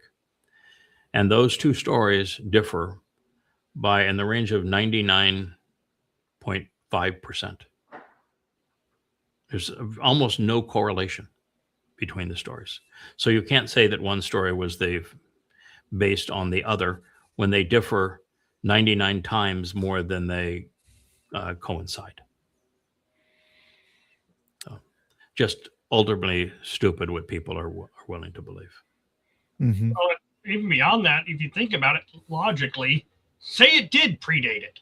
Say it was accurate to it. They were the same exact story. If the event actually happened, that, it makes sense that, somebody would have wrote about it. So it doesn't negate, one does not negate the other, even if it were true what people want to claim about it. It's stupid to dismiss one because the other exists. Yeah, my point is that yes, that is true. We know, because we have scientific proof that the flood occurred exactly when and where it happened, because of the Berkel impact crater and the evidence throughout the region, including the Black Sea, increasing 500 feet at exactly that time and going from freshwater to saltwater. There's absolute and irrefutable proof that that region was inundated to a massive degree at that particular time. So We have absolute proof that it happened, and that it happened in the area of Mesopotamia, and therefore an epic of that in Mesopotamia would be natural. And because it was they had pagan gods, they would take the kernel of the historical event and try to ascribe it to their pagan gods, and you get exactly what you would expect under those circumstances. But they got space aliens. Okay. Eat, drink, Next, and be merry. Well, this is getting to be pretty amazing. This, I think, took place 2 nights ago, where the Ukrainians actually bombed one of the largest, if not the largest, oil refinement and distribution depot, storage depot in Russia. It's just outside of Moscow. And I watched the video of it where there's these tiny little drones are loitering all above it, and boom, boom, and explosions. Russia is in a real pickle here. Russia doesn't want to go to war with Europe. It doesn't want to obliterate Ukraine. All it wanted to do originally is just keep NATO out of the area and protect the ethnic Russians that the Ukrainians were killing along the eastern border. They accomplished what they wanted to do, and as I say, they have no interest in conquering Ukraine, taking Ukraine, governing Ukraine again, or obliterating Ukraine, and they don't want to go to war with Russia, with Europe. But what they want to do and what they're going to need to do are no longer coalescing. The strategy that Putin proceeded into this war with is that he could protect the ethnic Eastern Russians, bring them back into Russia, which is what they wanted and what it has already been done, and protect them while outlasting the 4 heads of state that have been particularly vile against Russia and wanting to actually crater Europe economically to promote war with Russia, because collectively they don't have, Merz is down to less than 10% popularity. Macron in the single-digit popularity. Starmer maybe 5 to 10% popularity. And so he knew that sense would prevail, that most Europeans don't want a war with Russia, and all he had to do was outlast this group of numbskulls. But he doesn't have that time anymore. So, I don't know if how Russia is going to respond, but I can tell you that they can't. Status quo is not going to work for Russia. So they're either going to have to stop Kiev, and there's only a limited number of ways they can do that, but they can do that, or they're going to have to send as they call it now, sending a message to European capitals by way of missiles and drones. Yeah, I think that even if they level, and I mean that's like Gaza, level Kiev, right? I mean, not a building standing. It still doesn't fulfill the military targeting that they need to do to stop what the war in Ukraine. I think that Europe will continue to pump things, because this is a proxy war, and that they will have to attack Europe to shut that down. Yeah, Russia will have. First of all, I don't think that Russia is going to turn Kiev into Gaza. It's not in Putin. It's not in the Russian mindset. But they can bomb Kiev and everything around Kiev to the point that there's it's like the Ulysses S. Grant and Sherman fought the Civil War. You can make continuing the war impossible. So they can do that, and they can take Odessa and make Ukraine a rump state, and they can send a strong message into the European countries that have been aiding and abetting the Ukraine and using them as a proxy by taking out large factories that make drones and missiles and that sort of thing.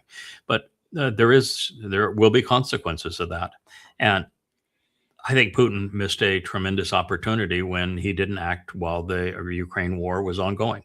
Now, the Ukraine war looks like it's going to be ongoing because Trump has already reneged on his own agreement, and Israel bombed Lebanon again. So that war is going to fire back up. So he may have cover, but he needs the cover of that war to do what he wants to do in Ukraine.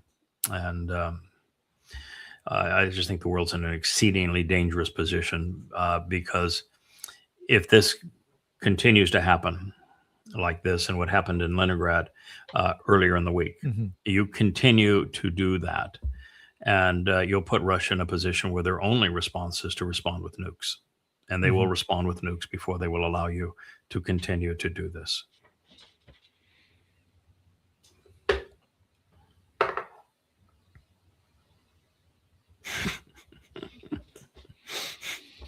Don't need to say much here, do you? Drain the swamp, right? Drain the swamp, and you turn the reflecting pool into swamp. The blue paint they put on the bottom is already peeling up.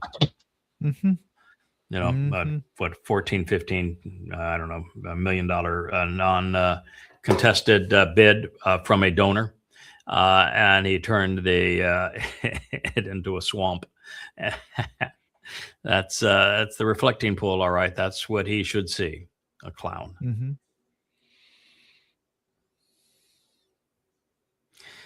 SpaceX does not have plans, and it bothers me when you see things like this and you see SpaceX is planning. No.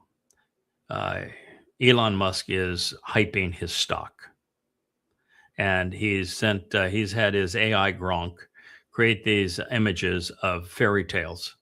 And he's trying to sell thoughtless people on, I'm going to have data centers by connected via laser links on an orbital data platform. And boy, that makes SpaceX super valuable. Well, let's be clear. There is no way to ever make profit on AI. The data centers for AI are a sinkhole that has a 0% chance of profiting. So we need to talk about what AI is actually, why are those 5 people who are promoting AI the most aggressively, what are they trying to achieve by these massive investments of money into something that has a 0% possibility of ever making money? And data centers in space are I don't know, what is when you have less possibility of something becoming profitable than 0. That's what they are in space. On terra firma, in the most optimum circumstances, with access to unlimited power and unlimited water, they are these prohibitively expensive without any chance of return. And so in space, it just multiply that 1,000-fold, maybe 1,000,000-fold, becomes even less useful. And cooling something in space is not what you might think, because just because the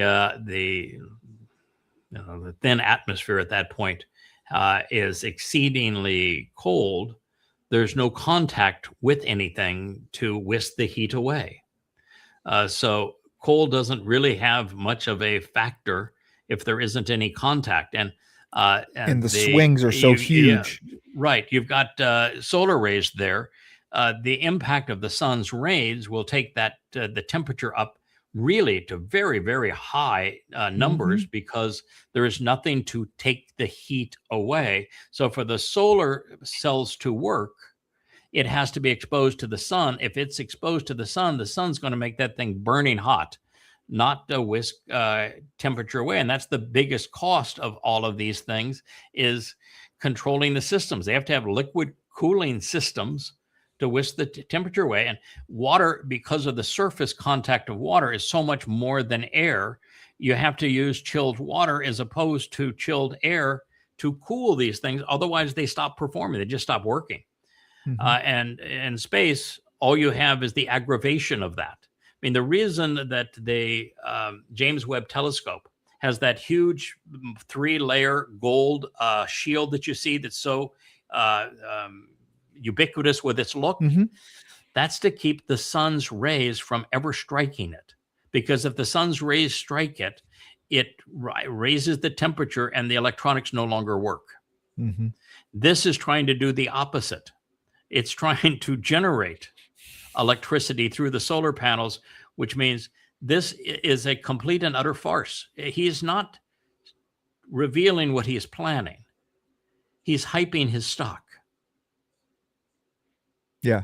I love the connected by laser links. So we're going to send electrical power by lasers now, right? Is that what the idea is here? That we're going to generate electricity in space, and so if we can send it through a laser to the next panel, right, to the next station, why can't we send it to Earth, right? Oh wow, the data. A laser would not be the right way to send the data, and a laser is not going to send the energy. It's not going to send the data, and it's not going to do anything for cooling. It's wrong on all levels. You could have, but it gets so much cooler when you say lasers, right? As soon as you say lasers, the hype level goes from 9 to 14. Where's your lightsaber? Right, exactly. Luke.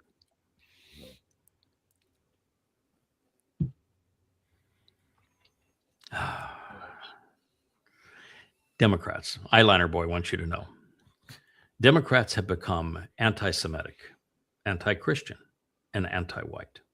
Well, that's true.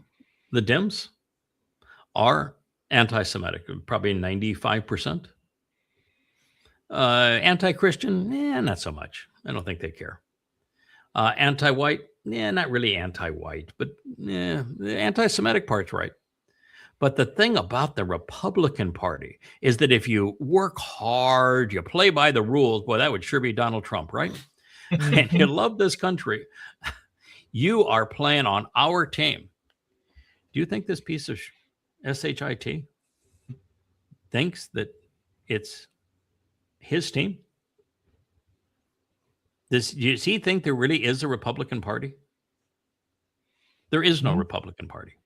And you are not part of Trump's team, sir. You're not. You're about to be escorted out of the party, as a matter of fact. It is Trump's MAGA. And everybody that sucks up to as part of Trump's MAGA is the devil's advocate. But there is no Republican Party anymore. It hasn't been since Trump rose and the Christian MAGAs decided to play. You white supremacist Christian MAGAs stole the Republican Party. It doesn't exist anymore. And it ain't yours, pal. It all belongs to one man, Donald J. Trump. Yeah, they just want to take over the marketing assets that the GOP has, the grand old party. But it's a MAGA party now, absolutely. Oh my goodness. Shelves in there. Isn't that so nice? They built the nice shelves and they had the big doorway. Isn't that so clever? And all of the scrolls are just laid in there so nicely and open containers without tops. And there's a wood ladder that was left in there for them to get to the these and all sorts of containers in the same cave with a beautiful view of the Dead Sea Scrolls and lovely light inside. That is so far away from Cave 1 and what was in Cave 1 and how the scrolls were protected in Cave 1 and how the shepherds found it. And it's just astonishing that they are going to use AI and AI isn't capable of doing the research itself. So AI bungled the whole thing, is creating a false version of reality when the information is available. I know it. Why can't the AI know it? That what they have depicted here is a complete and utter farce. If it was that open and that exposed, why did it take thousands and thousands of years for anyone to find it? Yeah, well, beyond that, if it was open and exposed that way, they would have gone. They would have been ruined. There would have been nothing left. They would have been disintegrated. So no, that is not the way they were. They were in sealed jars. There were only 5 scrolls in Cave 1. They were not set up on shelves. There was no ladder. There was no light in there. None of this is true. Could not have done what we did in writing the Yada series without the great Isaiah scroll found in Cave 1, or without the great Psalm scrolls. They were essential to correcting the Masoretic text. But this is not the way it happened. And it's just a great example of how AI is really not very smart. It wasn't like a kid who just happened to stumble upon the cave. Mm-hmm. No, they actually didn't. What happened is that there were two young men who were trying to watch their sheep graze in what is really an inhospitable area. And they lost, one of them lost a sheep and was trying to go after that sheep and was stumbling and stumbled into a cave. And when he stumbled into the cave, they found because before he went into it, it was completely dark in there, couldn't see. Not like this picture, couldn't see, and wanted to know before he went into the cave, what's in there. So he tossed a rock into the cave, and when he heard what the rock hit, had a ceramic sound to it, not more rock or not dirt. So that piqued his interest. He went back into the cave and he tried to find out what was the ceramic sound, because he knew that if he found a piece of old ceramic, he could sell it on the black market. So he went back in to get the ceramic, and found scrolls in it that he didn't think have any value. Actually, they hung them up like they were on a clothesline out in the village there for a while. And it was a unscrupulous antiquities dealer that tried to whisk them away. And it was only because there was a Hebrew scholar that was willing to go and risk their lives at a period of time when Israel was everything around the Temple Mount, for example, was under barbed wire. The Muslims had barbed wire and all manner of fencing and total exclusion. Jews couldn't go to their Temple Mount or anywhere near it, or into Jerusalem. And this man was willing to pursue it with risk of his life, and then followed the auctions of all of this, because the Muslims wouldn't sell it to a Jew, and found a way to bid on it and put out considerable amounts of money and bought the great Isaiah scroll. If he had not done that, it's unlikely that we would have even found the rest of the scrolls or ever known anything about them. So there's this wonderful providence associated with this, and the AI missed all of it. Right. I think their point was, what if there are still ancient Hebrew scrolls waiting to be discovered in the deserts of Israel? What I don't think it changes it doesn't change the story at all, does it? We have everything we need. We had nothing from the book of Esther, but we didn't need anything from Esther because it was a piece of garbage anyway. And every other book is represented, and God was repetitive enough that every message that he wanted to convey to us, we know. And within 4 years of our talking here, I expect to have access to the original autograph of the Torah as it was written by Moshe. And you take the greatest of the prophets with Yeshayah, we have the entire scroll, everything of it. The man that's the most important to us would be Dode, and there's more copies of the Psalms than anything else in the Dead Sea Scrolls. I've got more than if I had 1,000 years, and I hope to have the 1,000 years to go do this. That we can continue to write books for 1,000 years, and you think it's already overwhelming there, JB? We're going to make overwhelming times 1,000. But it's fun. It's a lot to learn. It's really a good thing, and it's not overwhelming to you anymore or anybody that's in the covenant, and that's the good thing. We're building affirmations and knowledge on top of knowledge. But I don't like it when something that is profoundly important is corrupted this way. Okay, sir. Oh, yeah. So this is funny. Babylonian Bay. Occasionally they get a funny one, mostly not anymore. So the world leaders are now lining up to ask Trump to bomb their countries. Yep. Just bomb us for a while and then give us a few $100 billion. Mm-hmm. This was the old line about the U.S. has always been laughed at, that the U.S. would go and attack a country and then feel badly about the attacking the country and give the country lots of money for retribution and renewals and to build their country back. And so the fastest way to build a new country and to enhance your treasury was to go have the United States declare war against you. Well, now we're back to that same plan. So world leaders are lining up to say, can we be next? Bomb us for a while, and then we'll give us $325 billion. Right. We'll be I good. saw one today that said Cuba has just announced it's beginning a nuclear program.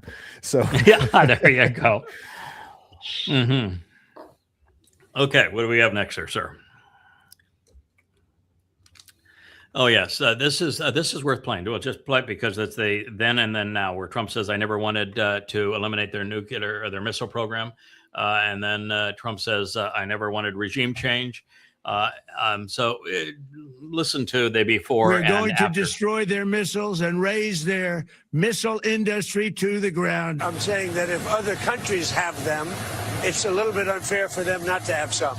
No, we're not talking about any easing of sanctions or giving money. No sanctions, no money, no nothing. It's not our money, it's their money. And we froze it. At a certain point in time, I guess we're going to have to give it back. It truly is regime change. And regime change is an imperative. Now, you talk about regime change. I never cared about regime change. Face the Nation moderator and chief That's foreign enough. affairs. That's enough. We're That's going to enough. destroy their... That's enough. That's enough. You don't need to add anything to that. It's just he's a lion POS. his face would have turned red and he would have stormed out of the room if we'd played that in front of him. Yeah, denial. This is one of the most vile people on the planet, Ben-Gvir. And Ben-Gvir is having a public meltdown over the Trump-Iran deal. You're not recognizing you POS, and a lot of POSs in the world, and unfortunately too many of them in the Israeli government, that you made this mess. You created a government that destroyed Gaza, and by destroying Gaza, you made Israel isolated, so there's only one nation on earth that would do business with Israel. So you isolated Israel, made it a pariah of the world by destroying Gaza. That's what you wanted to do, and you did it. And then you went and not once but twice invaded under this recent term Lebanon. And you angered the world again. And then you went to war not once but twice against Iran. And you partnered the United States in your war against Iran on the lie of regime change. And now the consequence of that is this deal where you were painted into a corner by yourself and checkmated. You were so stupid, you got checkmated. Now sit down and shut up. And it's not like he had a different plan, right? I mean, he was the shrillest voice of all of them. His voice was shriller than Netanyahu. If Netanyahu even wanted to back down from being stupid and belligerent, this was the a-hole behind him that was the most shrill of all. He is the lightning rod for why the world hates Israel.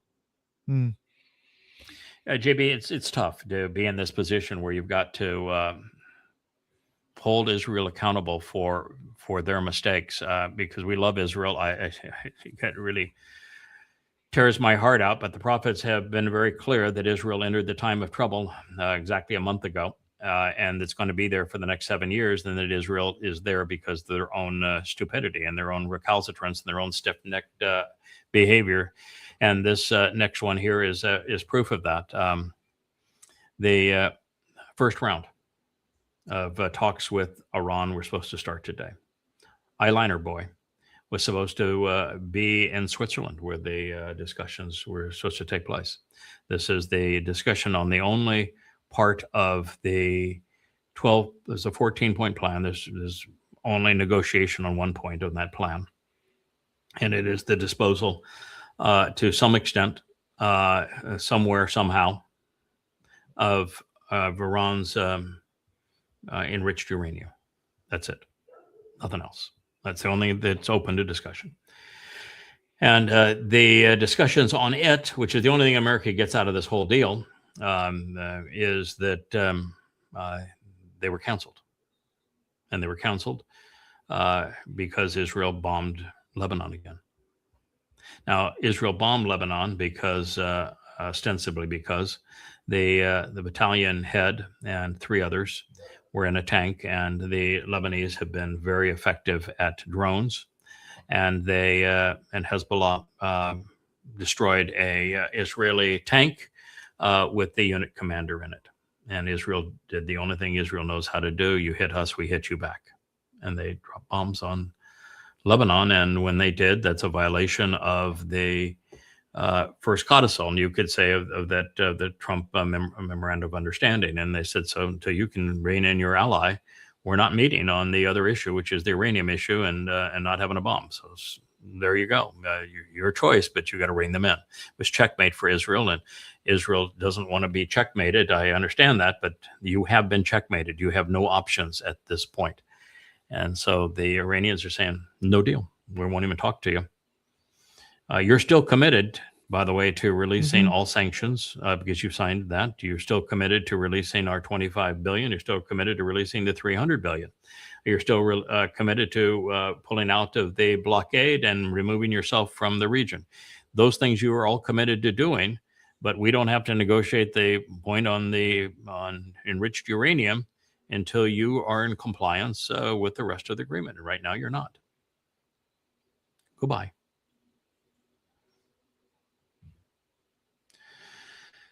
We'll go ahead and click more on this because I want to read the statement by Naftali. Naftali is the more moderate of Israel's alternatives to Netanyahu. He was the prime minister and a deal that he made with Lapid, and he actually honored the deal he made with Lapid and let Lapid become prime minister for a shorter period of time. Lapid is the pretty boy that his daddy was a politician. I think he's been an actor in his life. He really brings no credentials to anything, and he represents the most liberal, the Marxists in Israel. And they have gone from completely controlling Israel and the IDF to being out of power, with the exception of the judicial branch. They control it, and they control the IDF. And so this moderate and the liberal formed an alliance, thinking they could take down Netanyahu. And their issue isn't they have no clue, no interest in anything. They would not have formed this alliance if their purpose was to benefit Israel, because they are too far apart in their beliefs. They did it for political power. They want to be prime minister. So speaking with the Times of Israel on June 11th, the campaign headquarters of Together, which is what these two, the moderate and the liberal, forming their allegiance. And by the way, Lapid's popularity has crumbled, so he adds very, very little. The new merged party leads with the former prime minister Yair Lapid, and Bennett said, Israel is facing an existential moment. And in this existential moment, he warned that another term under the current government would leave the country without a functioning economy, society, or international position. Another 4 years with this government, and we won't have an economy. We won't have a society, he warned. The Haredi issue will crash us all. We won't have an international standing anywhere. So when I tell you that Israel is a country that's imploding, I know what I'm talking about. It's imploding. And when I tell you that one of the central problems of Israel is the Haredi, over 20% of Israelis, ultra-Orthodox and Haredi, that they are parasites, and that they're rioting now, and that so long as they are paid to be parasites, Israel has no future. They are the Black Plague. Now, that's half the problem. The other half of the problem is represented by a pretty boy with a nice smile over there, Lapid. He represents the Marxists, which are more interested in their sexual orientation. This is impossible, and it's already over. Israel was checkmated this week. It literally checkmated. When somebody says checkmate in chess, what's your next move, JB? Nothing. That's right. There's literally no move. You have no move. You've lost. Israel was checkmated.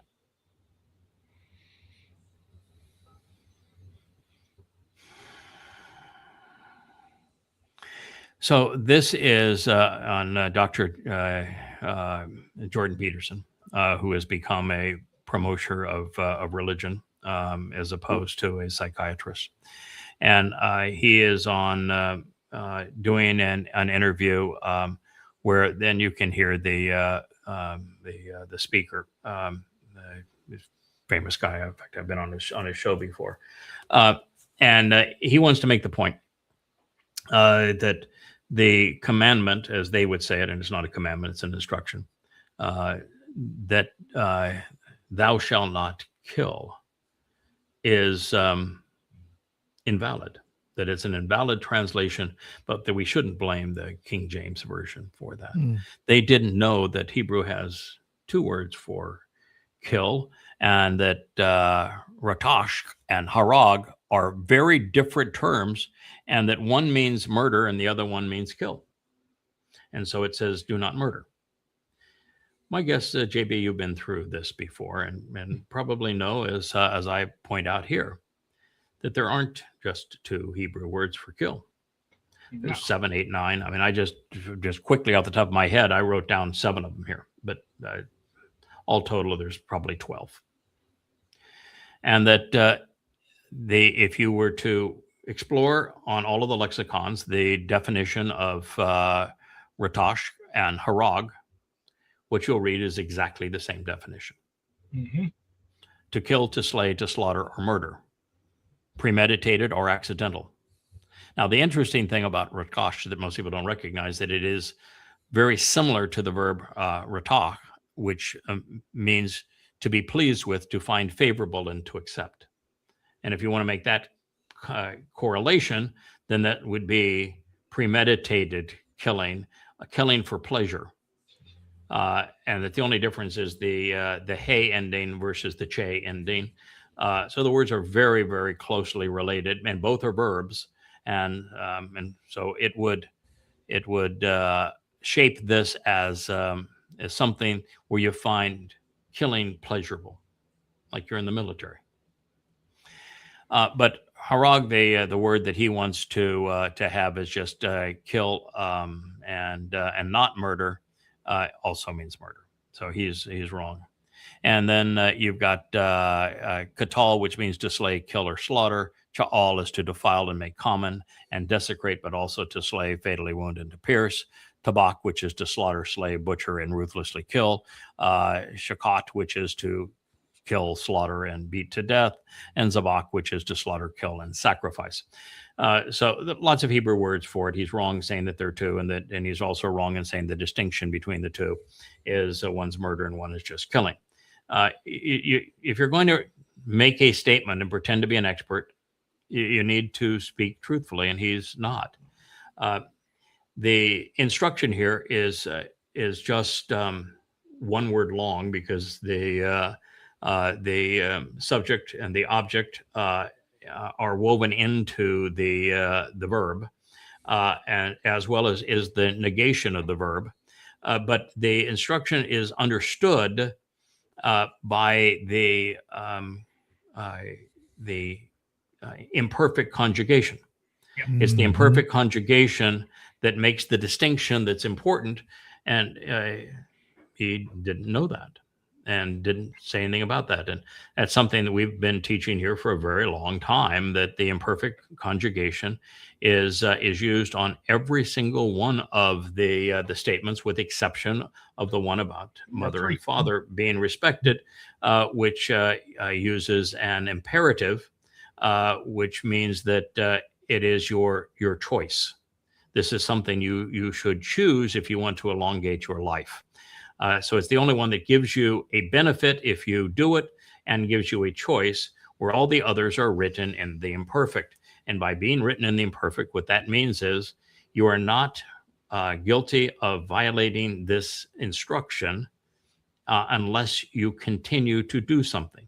So if you have killed somebody inadvertently, you're not guilty of doing this. But if you're in the military and killing is your job, or you're a Trump and I'm going to can go back to dropping bombs on their head, then you're absolutely guilty of it, because the imperfect speaks of ongoing or habitual behavior, where the perfect would be one and done.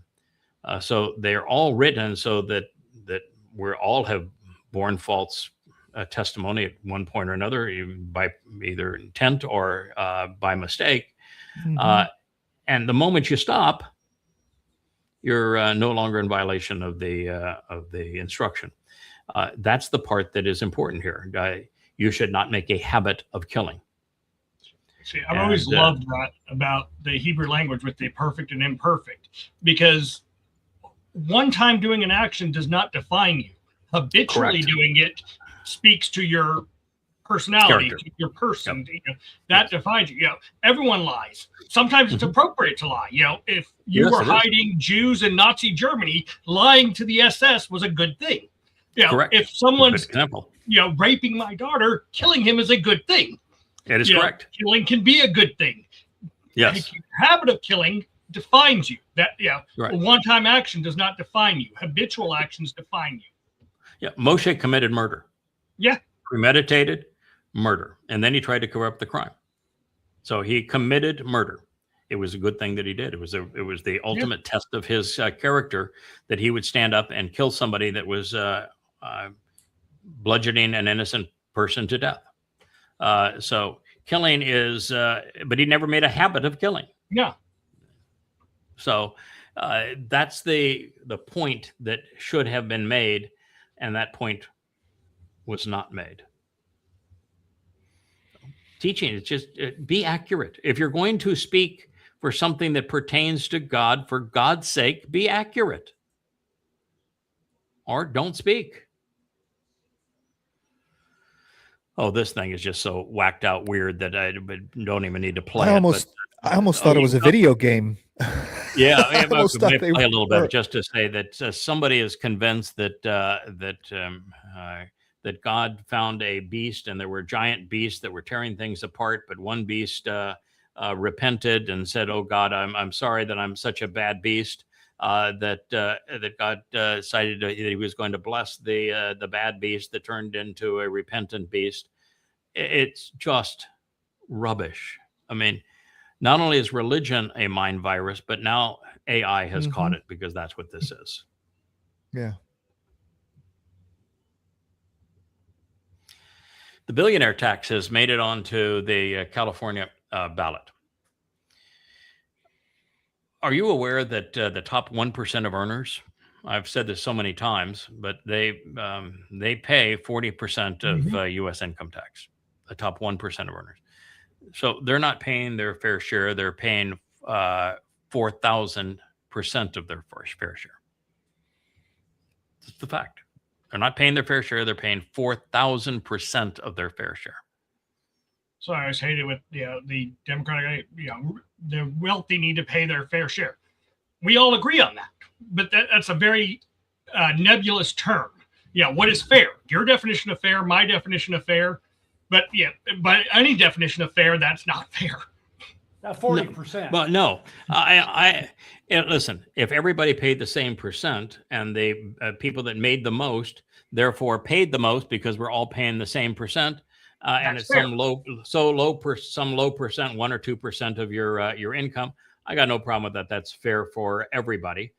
Just don't use it to kill people and for war and for other kinds of propaganda. But that's fair. To have 1% pay 40%, that's not fair. To have 40% pay nothing, no, that's not fair. So what we have now is grossly unfair, and it's grossly in the wrong direction. But this idea that you want to tax not income, but wealth.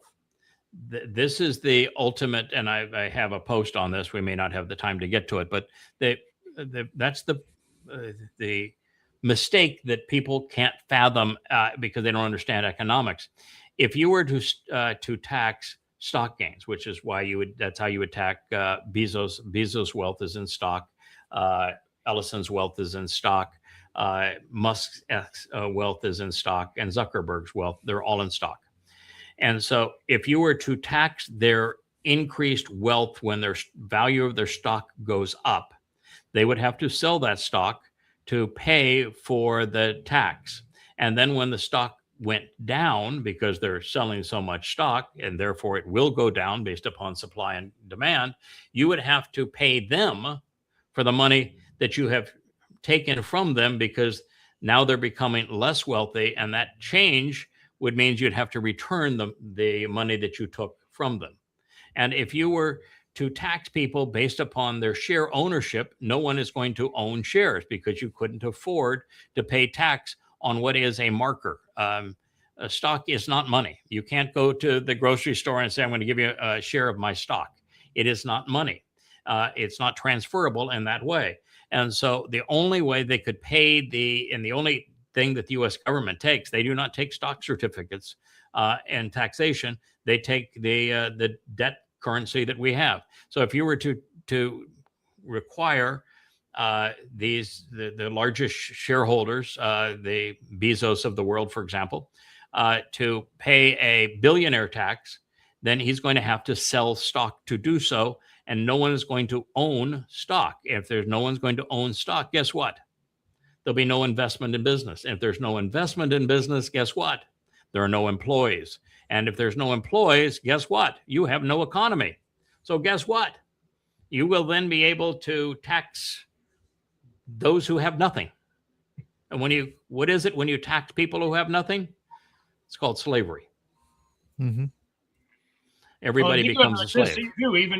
Even if, say, it was all in cash, if we were to tax the top 10%, 60% of their entire wealth, we could run the government for maybe a year. No. That's the problem. No. It's how much we spend, not how much we bring in. It's not true. The thought is correct, but you could run the government for about a week. Yeah. Yes. If you confiscated it all, it's still not enough. You could run the government for a week. Because now what? We spend so much. That's the issue, is how much we're spending. Right. It doesn't matter. You can't bring in enough to compete with how much we're spending. And it's because democracy doesn't work. That's because democracy is the have-nots having a legal means to steal from the productive, so that we penalize the productive and reward the unproductive, and that's what a democracy is. That's why our founding fathers hated democracy. Yep.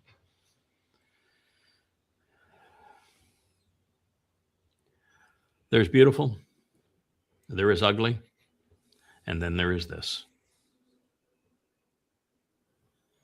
That has to be the most hideously ugly monument I have ever seen. I've seen some ugly ones. I've been around the world in 175 countries. I've been everywhere. That's the most hideously ugly thing I think I've ever seen. And they're celebrating their grand opening, right? I saw something the other day. I saw something the other day where most of and of course it was very Afrocentric. The problem was that the black contractors that worked on this project have not been paid yet, and they're all going out of business because they have to have lawsuits to go get their money from the Presidential Library Fund or whatever. Mm-hmm. Great. Just want to know what the architect was thinking when they designed that. Oh, it's just pathetic. The U.S.-Iran peace talks are canceled. I've already talked about this. We can go on to the next slide. But they're canceled because Trump and Israel both violated the first paragraph. Trump threatened violence, and Israel bombed Lebanon. They can't read their own agreements.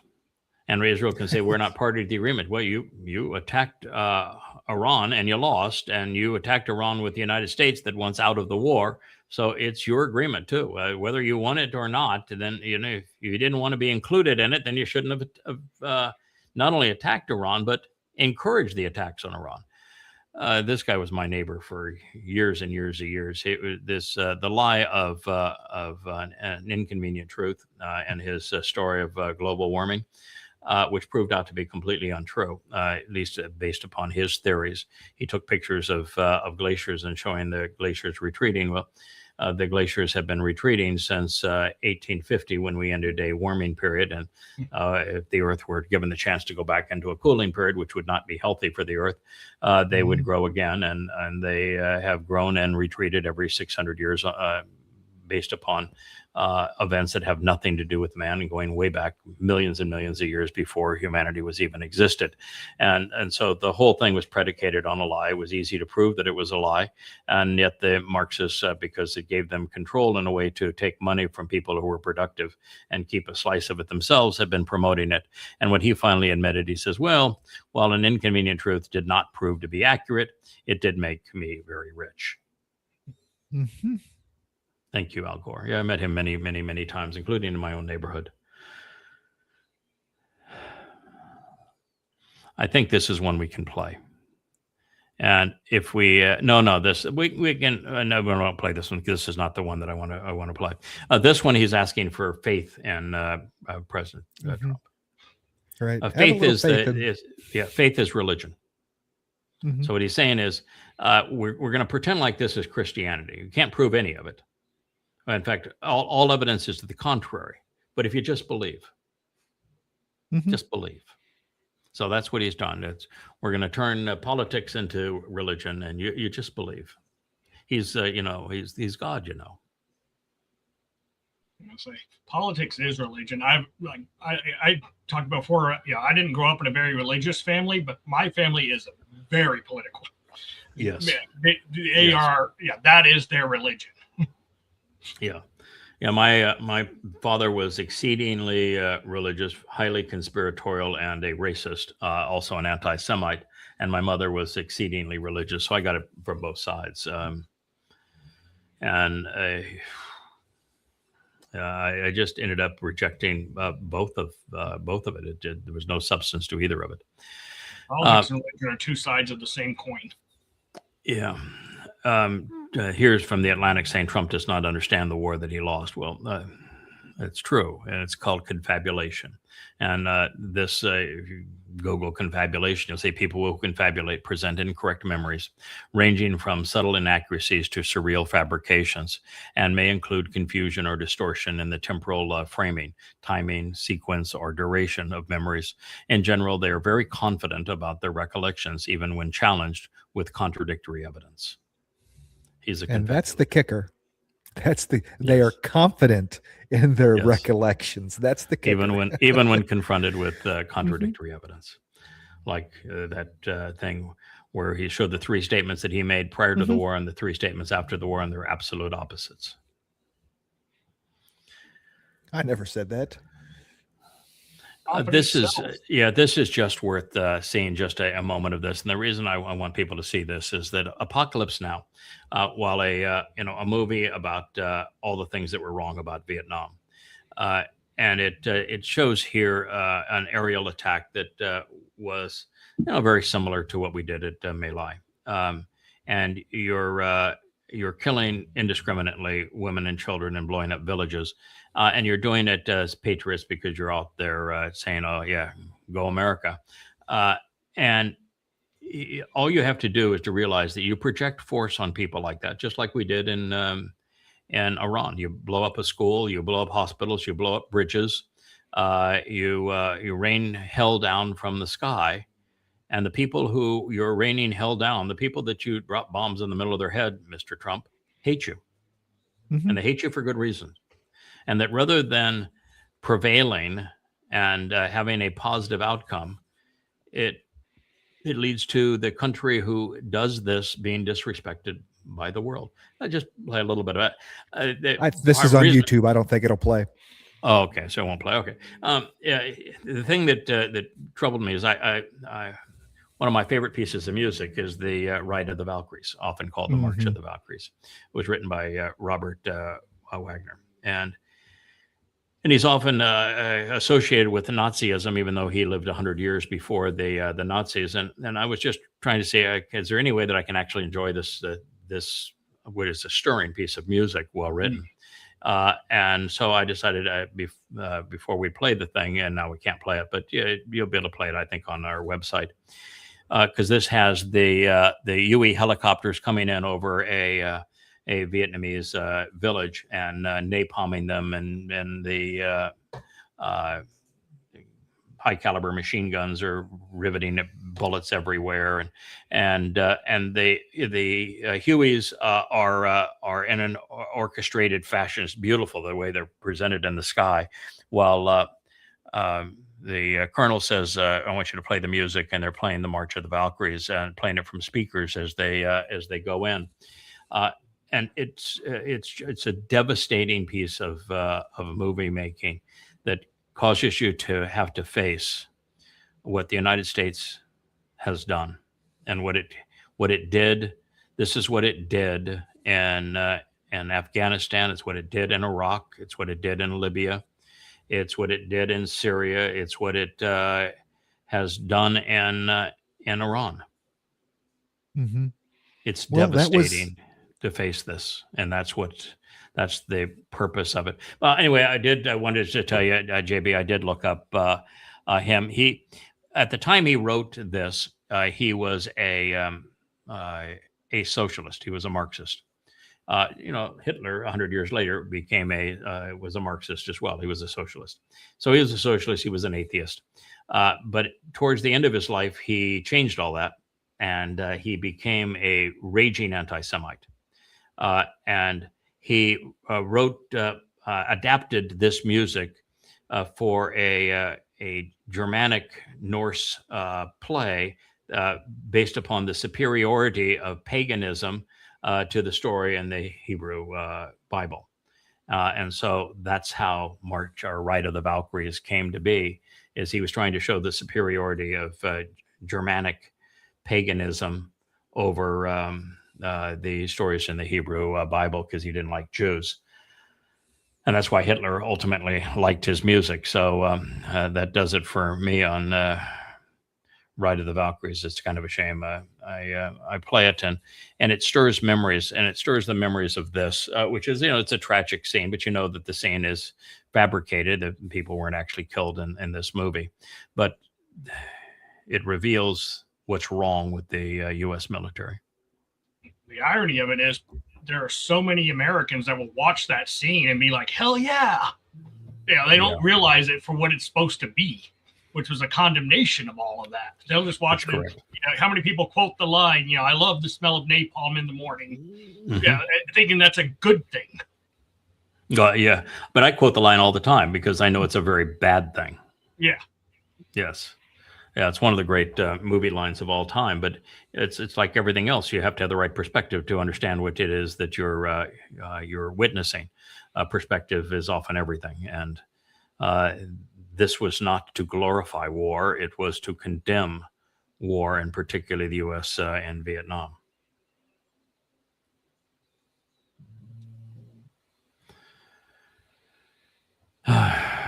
So the preliminary deal to end the war between the U.S. and Iran faced fresh challenges today after Switzerland said that there are new strikes in Lebanon. I'd seen so many posts on it, and then I verified them that Israel did strike Lebanon today after the attack on its tank crew. And Israel, you've been checkmated. You have no more moves left. You continue this, and it will be immediate destruction of the Israeli state. Immediate.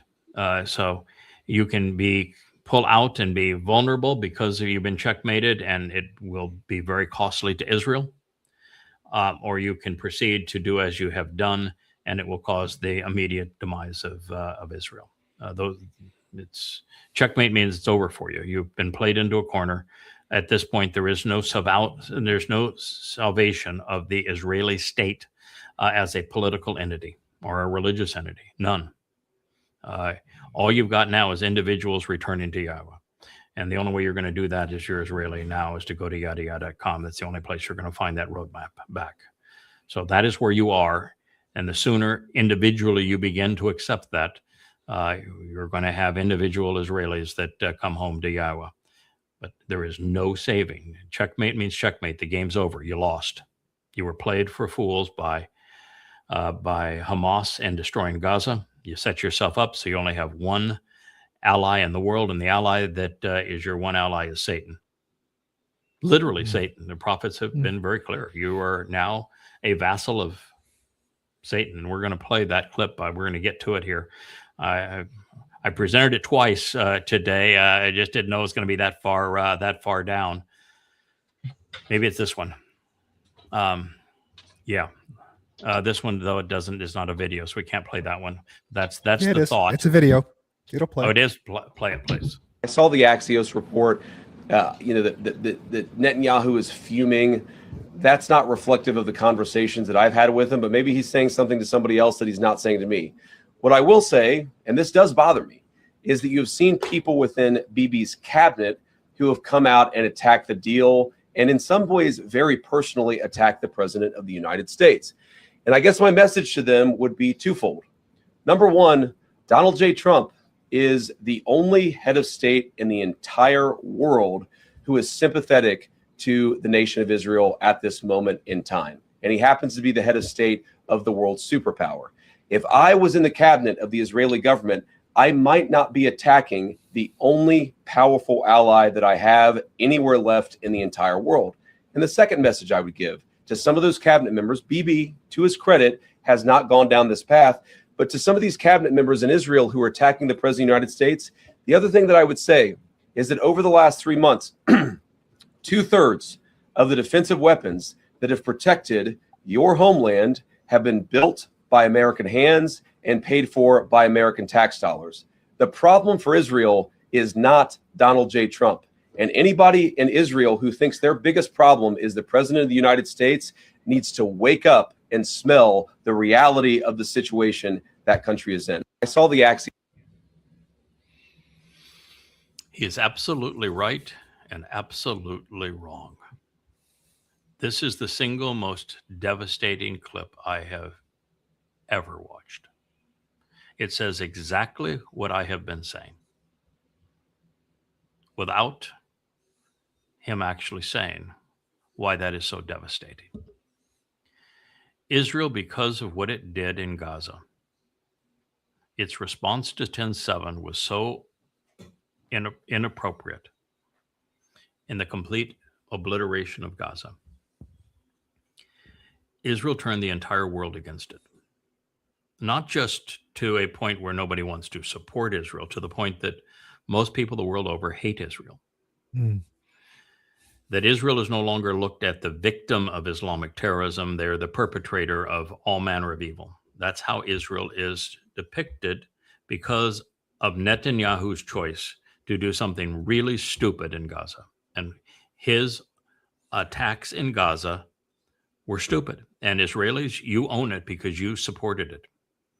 You thought it was a good idea to attack and invade Gaza. And by destroying it, you isolated yourself from the entire world and turned the world against you. And Israel, because of the fact that you had done that, and then decided that you would go and beg the United States to not once, but twice, go into war with you for regime change in Iran. And you lost that war that you had no chance of winning. There wasn't one chance in 100 billion you could win that war. And it was obvious that the consequence of that war was going to be exactly what we're witnessing now. I told you exactly that this was going to happen in exactly this way and exactly this time, and you didn't listen. And I didn't say it once. I said it 1,000 times. I may have said it 10,000 times.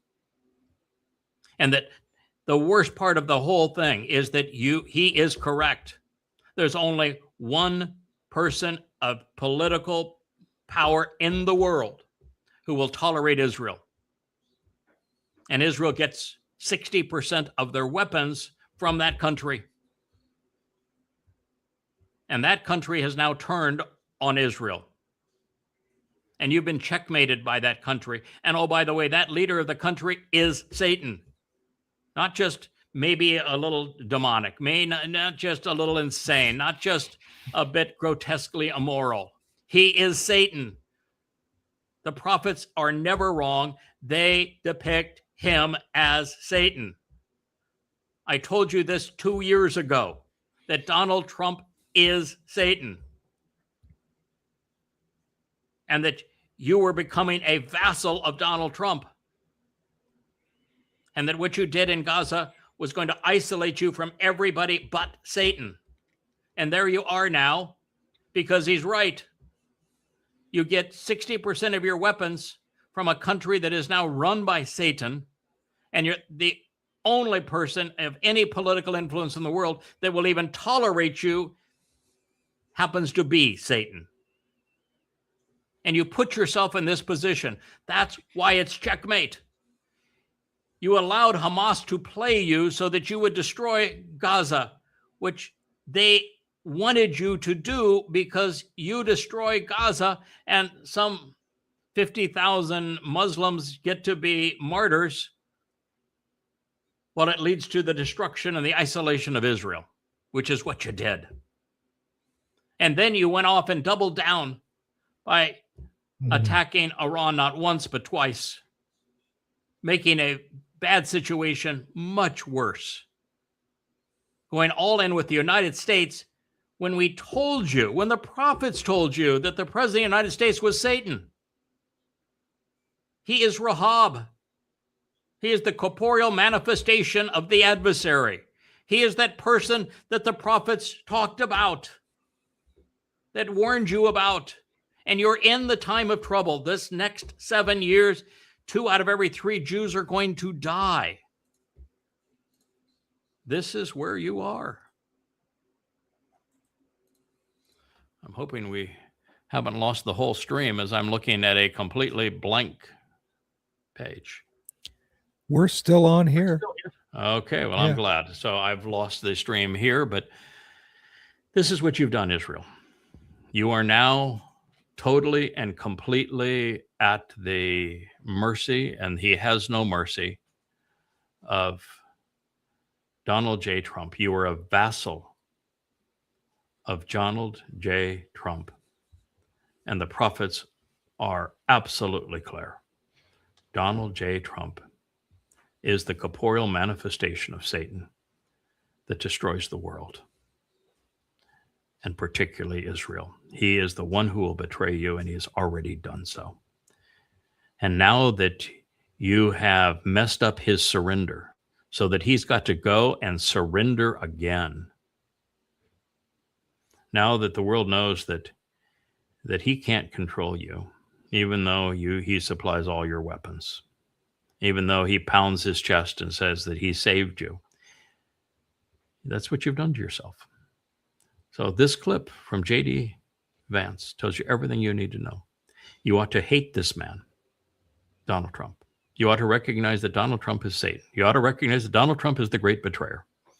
You ought to recognize that Donald Trump is the most dangerous man in the history of the world and lethal to Israel. He's worse than Hitler, Stalin, the pharaohs, all of them combined. He's worse than Titus, Vespasian, and Hadrian. This is the most destructive man relative to Israel who has ever lived. He is demonic. He's an egomaniac. He's a psychopath. And he is the only head of state in the world. You put yourself in a position where only a demon-possessed psychopath will have anything to do with you. What does that say of you? Mm-hmm. And now you're pounding your chest, we'll stand up on our own when that same country supplies 60% of your weapons? Good luck with that. It's just revolting what you've done. I went onto social media to convey this message. 30,000 posts on X to convey this message to you. A similar number on Facebook to convey this message to you. Over and over and over again, reaching out to every Israeli influencer we could find. And you were defiant. You loved him. You acted like he was the second coming of Cyrus, like he was a great Messiah figure. You loved what you were doing in Gaza. You loved what you were doing in Lebanon. You loved your Iranian war when everything we said showed that it was impossible for you to eliminate their nuclear program, that you'd make it worse, that there was no chance you had to eliminate their missile program, you'd make it worse, that you couldn't win a war between interceptor and missile. The interceptor always loses. That you couldn't invade that country, you couldn't occupy that country, that going to war against Iran was just brain dead, and that regime change was never going to happen. And yet you went and you pushed it anyway. There's an analysis out by the New York Times. I posted it on this, and so it'll be on the yadayawa.com site. And while I wouldn't respect the New York Times for anything, the two journalists there claim to have conducted scores and scores of interviews with the cabinet members of Donald Trump leading up to this war. And what they say is that Bibi Netanyahu came to Washington in the weeks prior to February 28th of this year. And he laid out a plan where we're working together.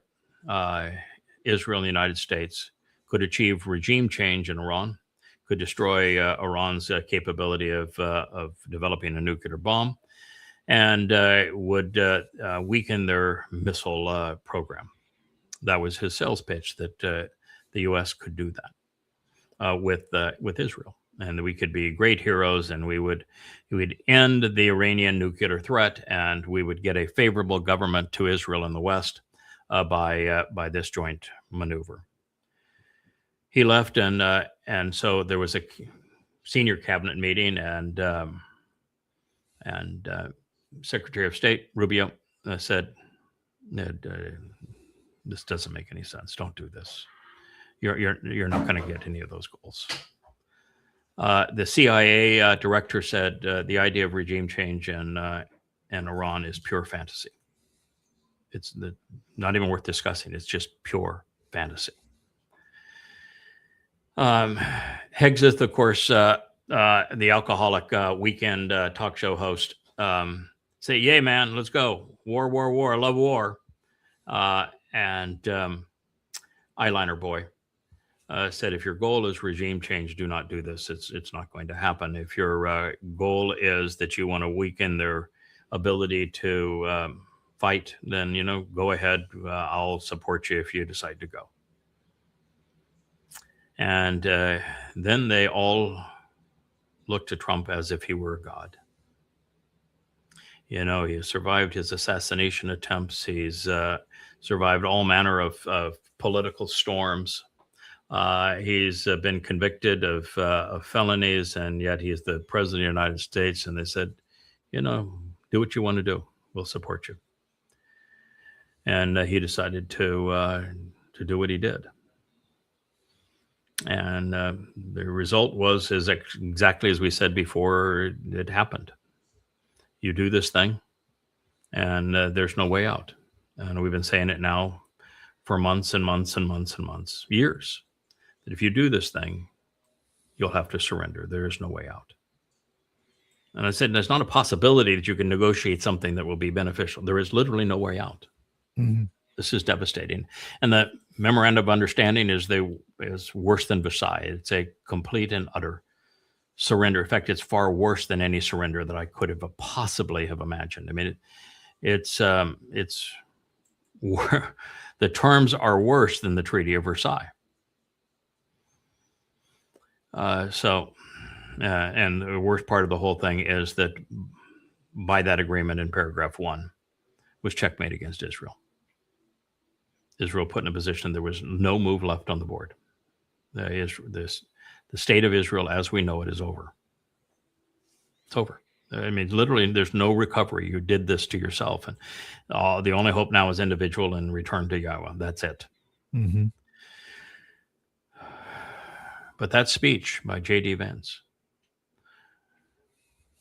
It says it all, and it's true. Trump is it. And the United States is it in terms of their weapons. And they were checkmated by Iran to create this fissure between the two countries, because Trump always wanted to betray Israel. He wanted a way that he could pound his chest, as he did. He said yesterday, Israel only exists because of me. He says, because of me. Otherwise, Israel would not exist. That's an absolute lie. And it's not even just a little bit of a lie. It's he might as well have said, I'm the son. Mm-hmm. That's the scope of the lie. Not only didn't Iran threaten to nuke Israel, Iran would never nuke Israel. The very thing he claims that saved them from, it didn't save them from at all. It's not to say that Iran's nuclear program was peaceful. It wasn't. It was defensive. Their offensive program was the missiles and the drones, and they used them very effectively against America and Israel. And they used them more effectively against America than they did against Israel, because they realized that if they do that, Israel has to stand alone and the United States will withdraw. And they used them against the Strait of Hormuz. And it was devastating. It's such a horrendous miscalculation that people in positions of power like Netanyahu and Donald Trump could make such horrendous mistakes, unable to think through the consequences of their actions. Yeah, and Iran doesn't even have to police the agreement. It's not like, hey, if Israel goes and goes further into Lebanon and bombs something or whatever, that Iran has to attack Israel. No. USA, you're the ones that have to go clean up that mess now. Yeah. Correct. Yeah, it's the deal is devastating for Israel and the world. The whole deal hinges on the United States bribing Iran with $325 billion to open the Strait of Hormuz. That's all they got. You open the Strait of Hormuz toll-free for 60 days for $325 billion, and then you can charge whatever you want to after that. And what Iran got was not only $325 billion, which is a fair amount of money, and in the United States, and a document saying that the Strait of Hormuz is your control going forward and all sanctions released from them. Well, those are good things. But what they got was checkmate on Israel. They destroyed Israel. There was a video that's further down here, and I don't know where it is in this list, but it's of an AI Scott Ritter. And there's another one of an AI Douglas McGregor. It doesn't matter. You don't need to play it. You don't even need to find it. The AI Scott Ritter goes and he talks about how what America didn't recognize was that by attacking Iran, that Iran would become the most formidable force in the Middle East, which is what they have. And he's right there. And that Iran did something that seemed impossible. They took the minority Shia Islam, which is 20% of Islam, and they made a Shia nation more powerful than any one of the Sunni nations, which is 80% of Islam. But they did. And they did that because of the United States and Israel bombing them. And he talked about the fortitude of them to stand up and to show the world that they were standing up. But here's the rub that Scott Ritter completely missed. He says that they stood up to protect the Palestinians in Gaza, and they showed that was their motivation. Their motivation was to stand up on behalf of the Palestinian in Gaza when the Arab dictators wouldn't do so. And, this is a person who makes a living by conveying his opinions. And it couldn't be any further from the truth. First of all, Hamas is a Qatari interest. When you read all of Sinwar's letters, does he ever mention Iran? Nope. Hamas wasn't Iranian. And so that is just brain dead. And the entire Islamic world is using Gazan Muslims, the so-called Palestinians, as pawns, just like America and Europe are using Ukrainians as cannon fodder. They exist as pawns to play against Israel. And so Iran didn't stand up for Gazans. They could care less about the Gazans. They want the Gazans as they are, impoverished and their community destroyed because it weakens Israel. They're just a pawn. No. Iran rallied around two things: their Persian heritage and the Islamic religion. And they did overpower all of the Arab Sunni despots there with their fancy dresses and all their palaces and fancy yachts and all that sort of thing. To the average Muslim now, the Arab despots have no credibility. MBS is done. They're all done. The Emir, they're all gone. They have lost all credibility, and they don't have the resources anymore to play. And they're now vassals of Iran, who came out morally superior from an Islamic point of view. But Scott Ritter, you were completely wrong. They didn't do this for the so-called Fakistinians. There is no such thing as a Palestinian.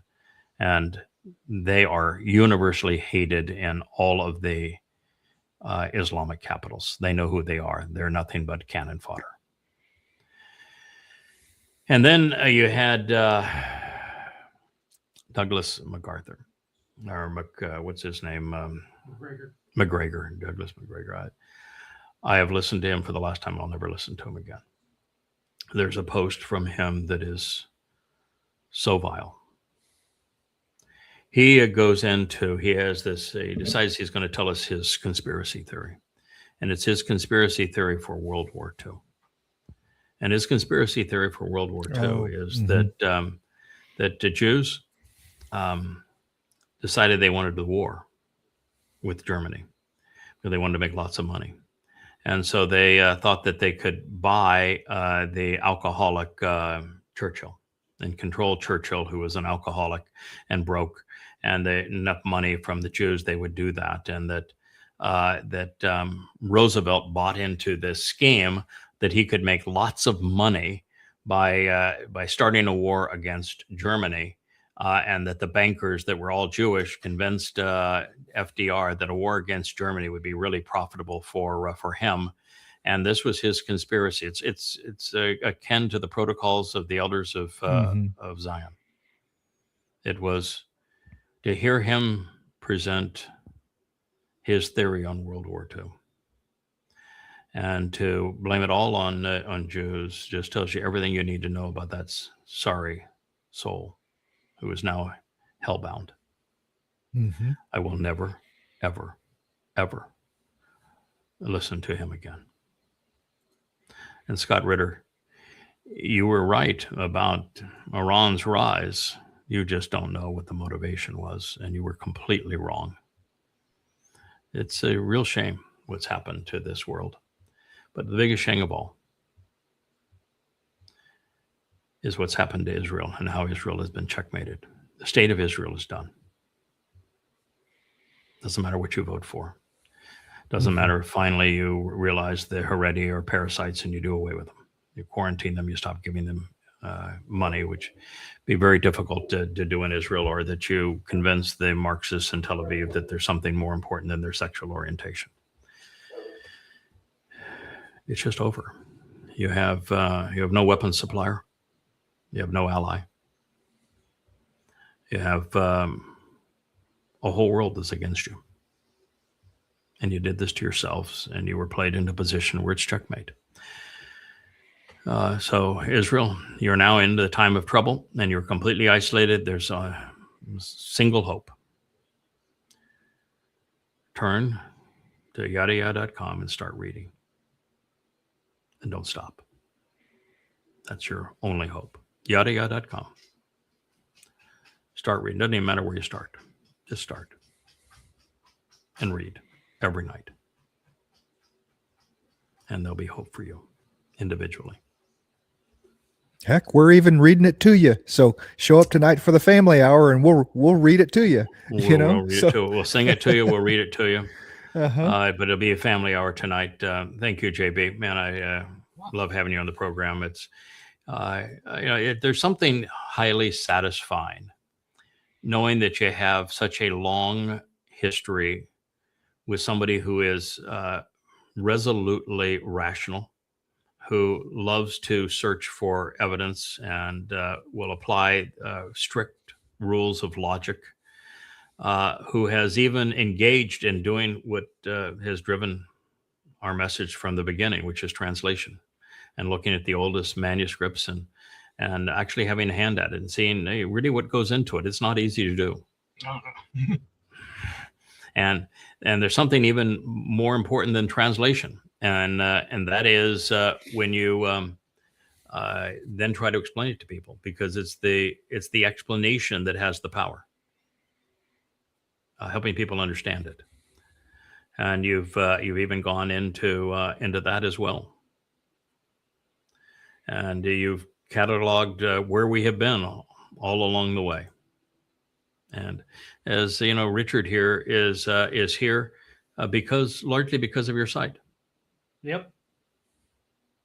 I listened and listened and listened, and that I broadcast after broadcast, rereading Introduction to God 3 times. Yeah, I never had any broadcasts on my site, but you did.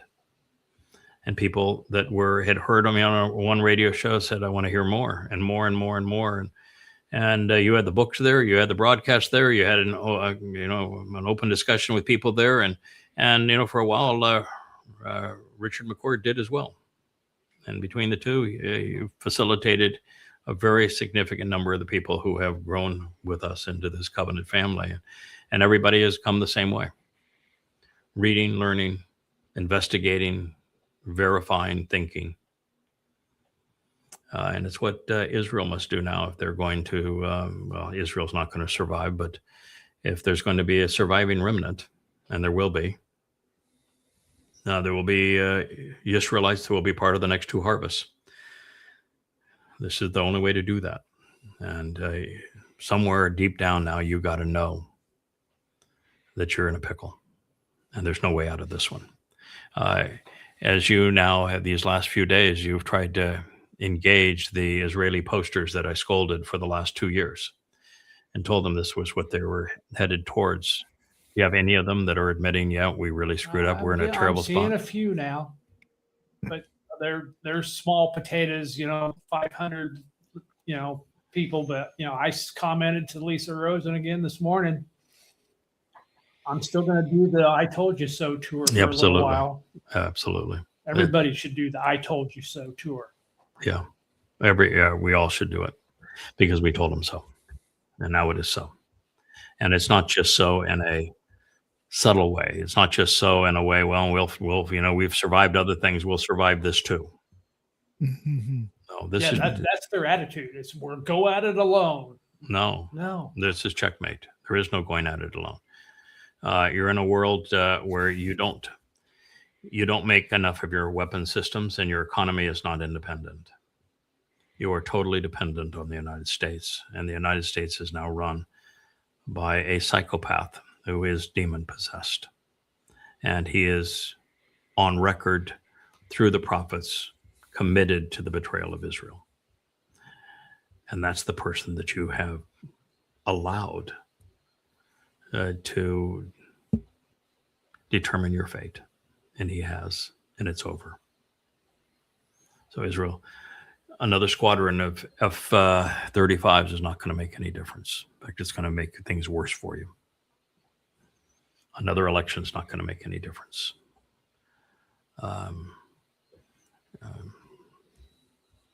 Legislative. At this point is for individuals.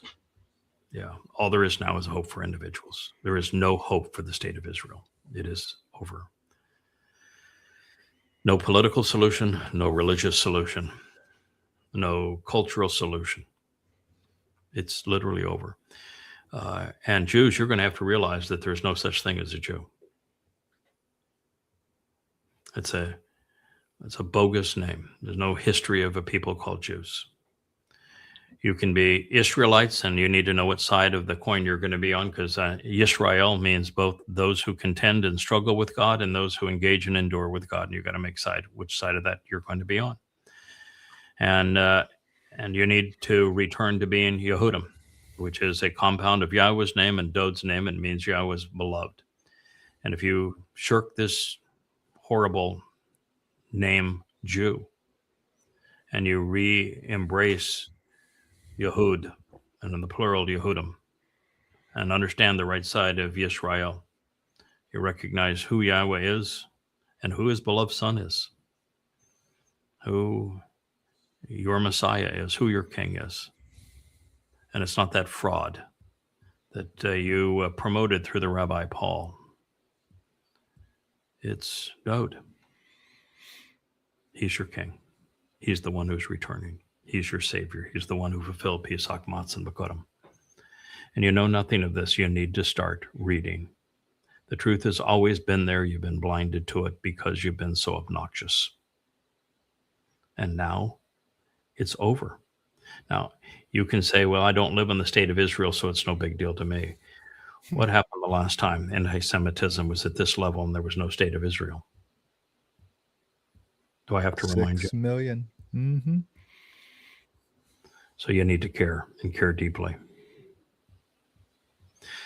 All right, gentlemen, we'll be back together tonight for Family Hour, 6 o'clock Eastern time. Look forward to being able to do that. We're not going to have happy news for Israel for the next 7 years. This is the time of Israel's troubles. Began on May 22nd with Shavuot of this year, and it continues all the way to Teruah in 2033, which is year 6,000 Yah. And so everything we're going to report is going to be affirmations that what we have conveyed to you is true.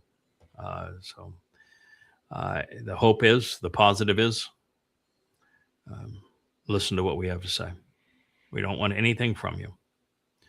Open ears and an open mind would be a great thing. And then come to know the truth. Do what JB did. Do what Kevin did. Do what Rich did. Read. Challenge. I give you the ability to challenge every translation. The generic form of the words there for you to look up. And you can say, I don't need any damn translation. I speak Hebrew. Well, that doesn't help you. That's modern Hebrew is as distant from the language in the Torah as Latin is from Italian. So that won't do you any good. You don't know anything about your stems. You don't know anything about the conjugations. You don't know anything about your moods. And you've corrupted the language so badly based upon the rabbinical malfeasance.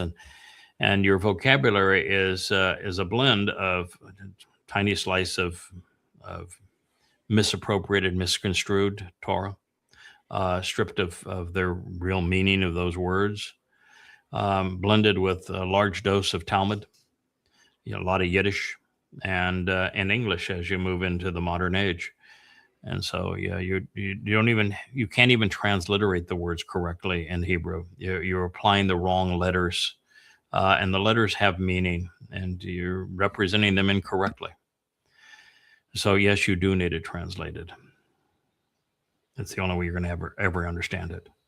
And the fact is, the more of you speak English than any other language in the world anyway. Why it's written this way. So thank you. JB, it's always a great pleasure. Say hello to Patty for me. And will I see you this evening? Are you on the rotation for this evening? I believe so. Okay. We'll see you later this evening. Thank you for participating. Thank you. Thank you, Kevin. And thank you to the herd of dogs that I either went inside or went out. Talk to you later, my friends. Bye.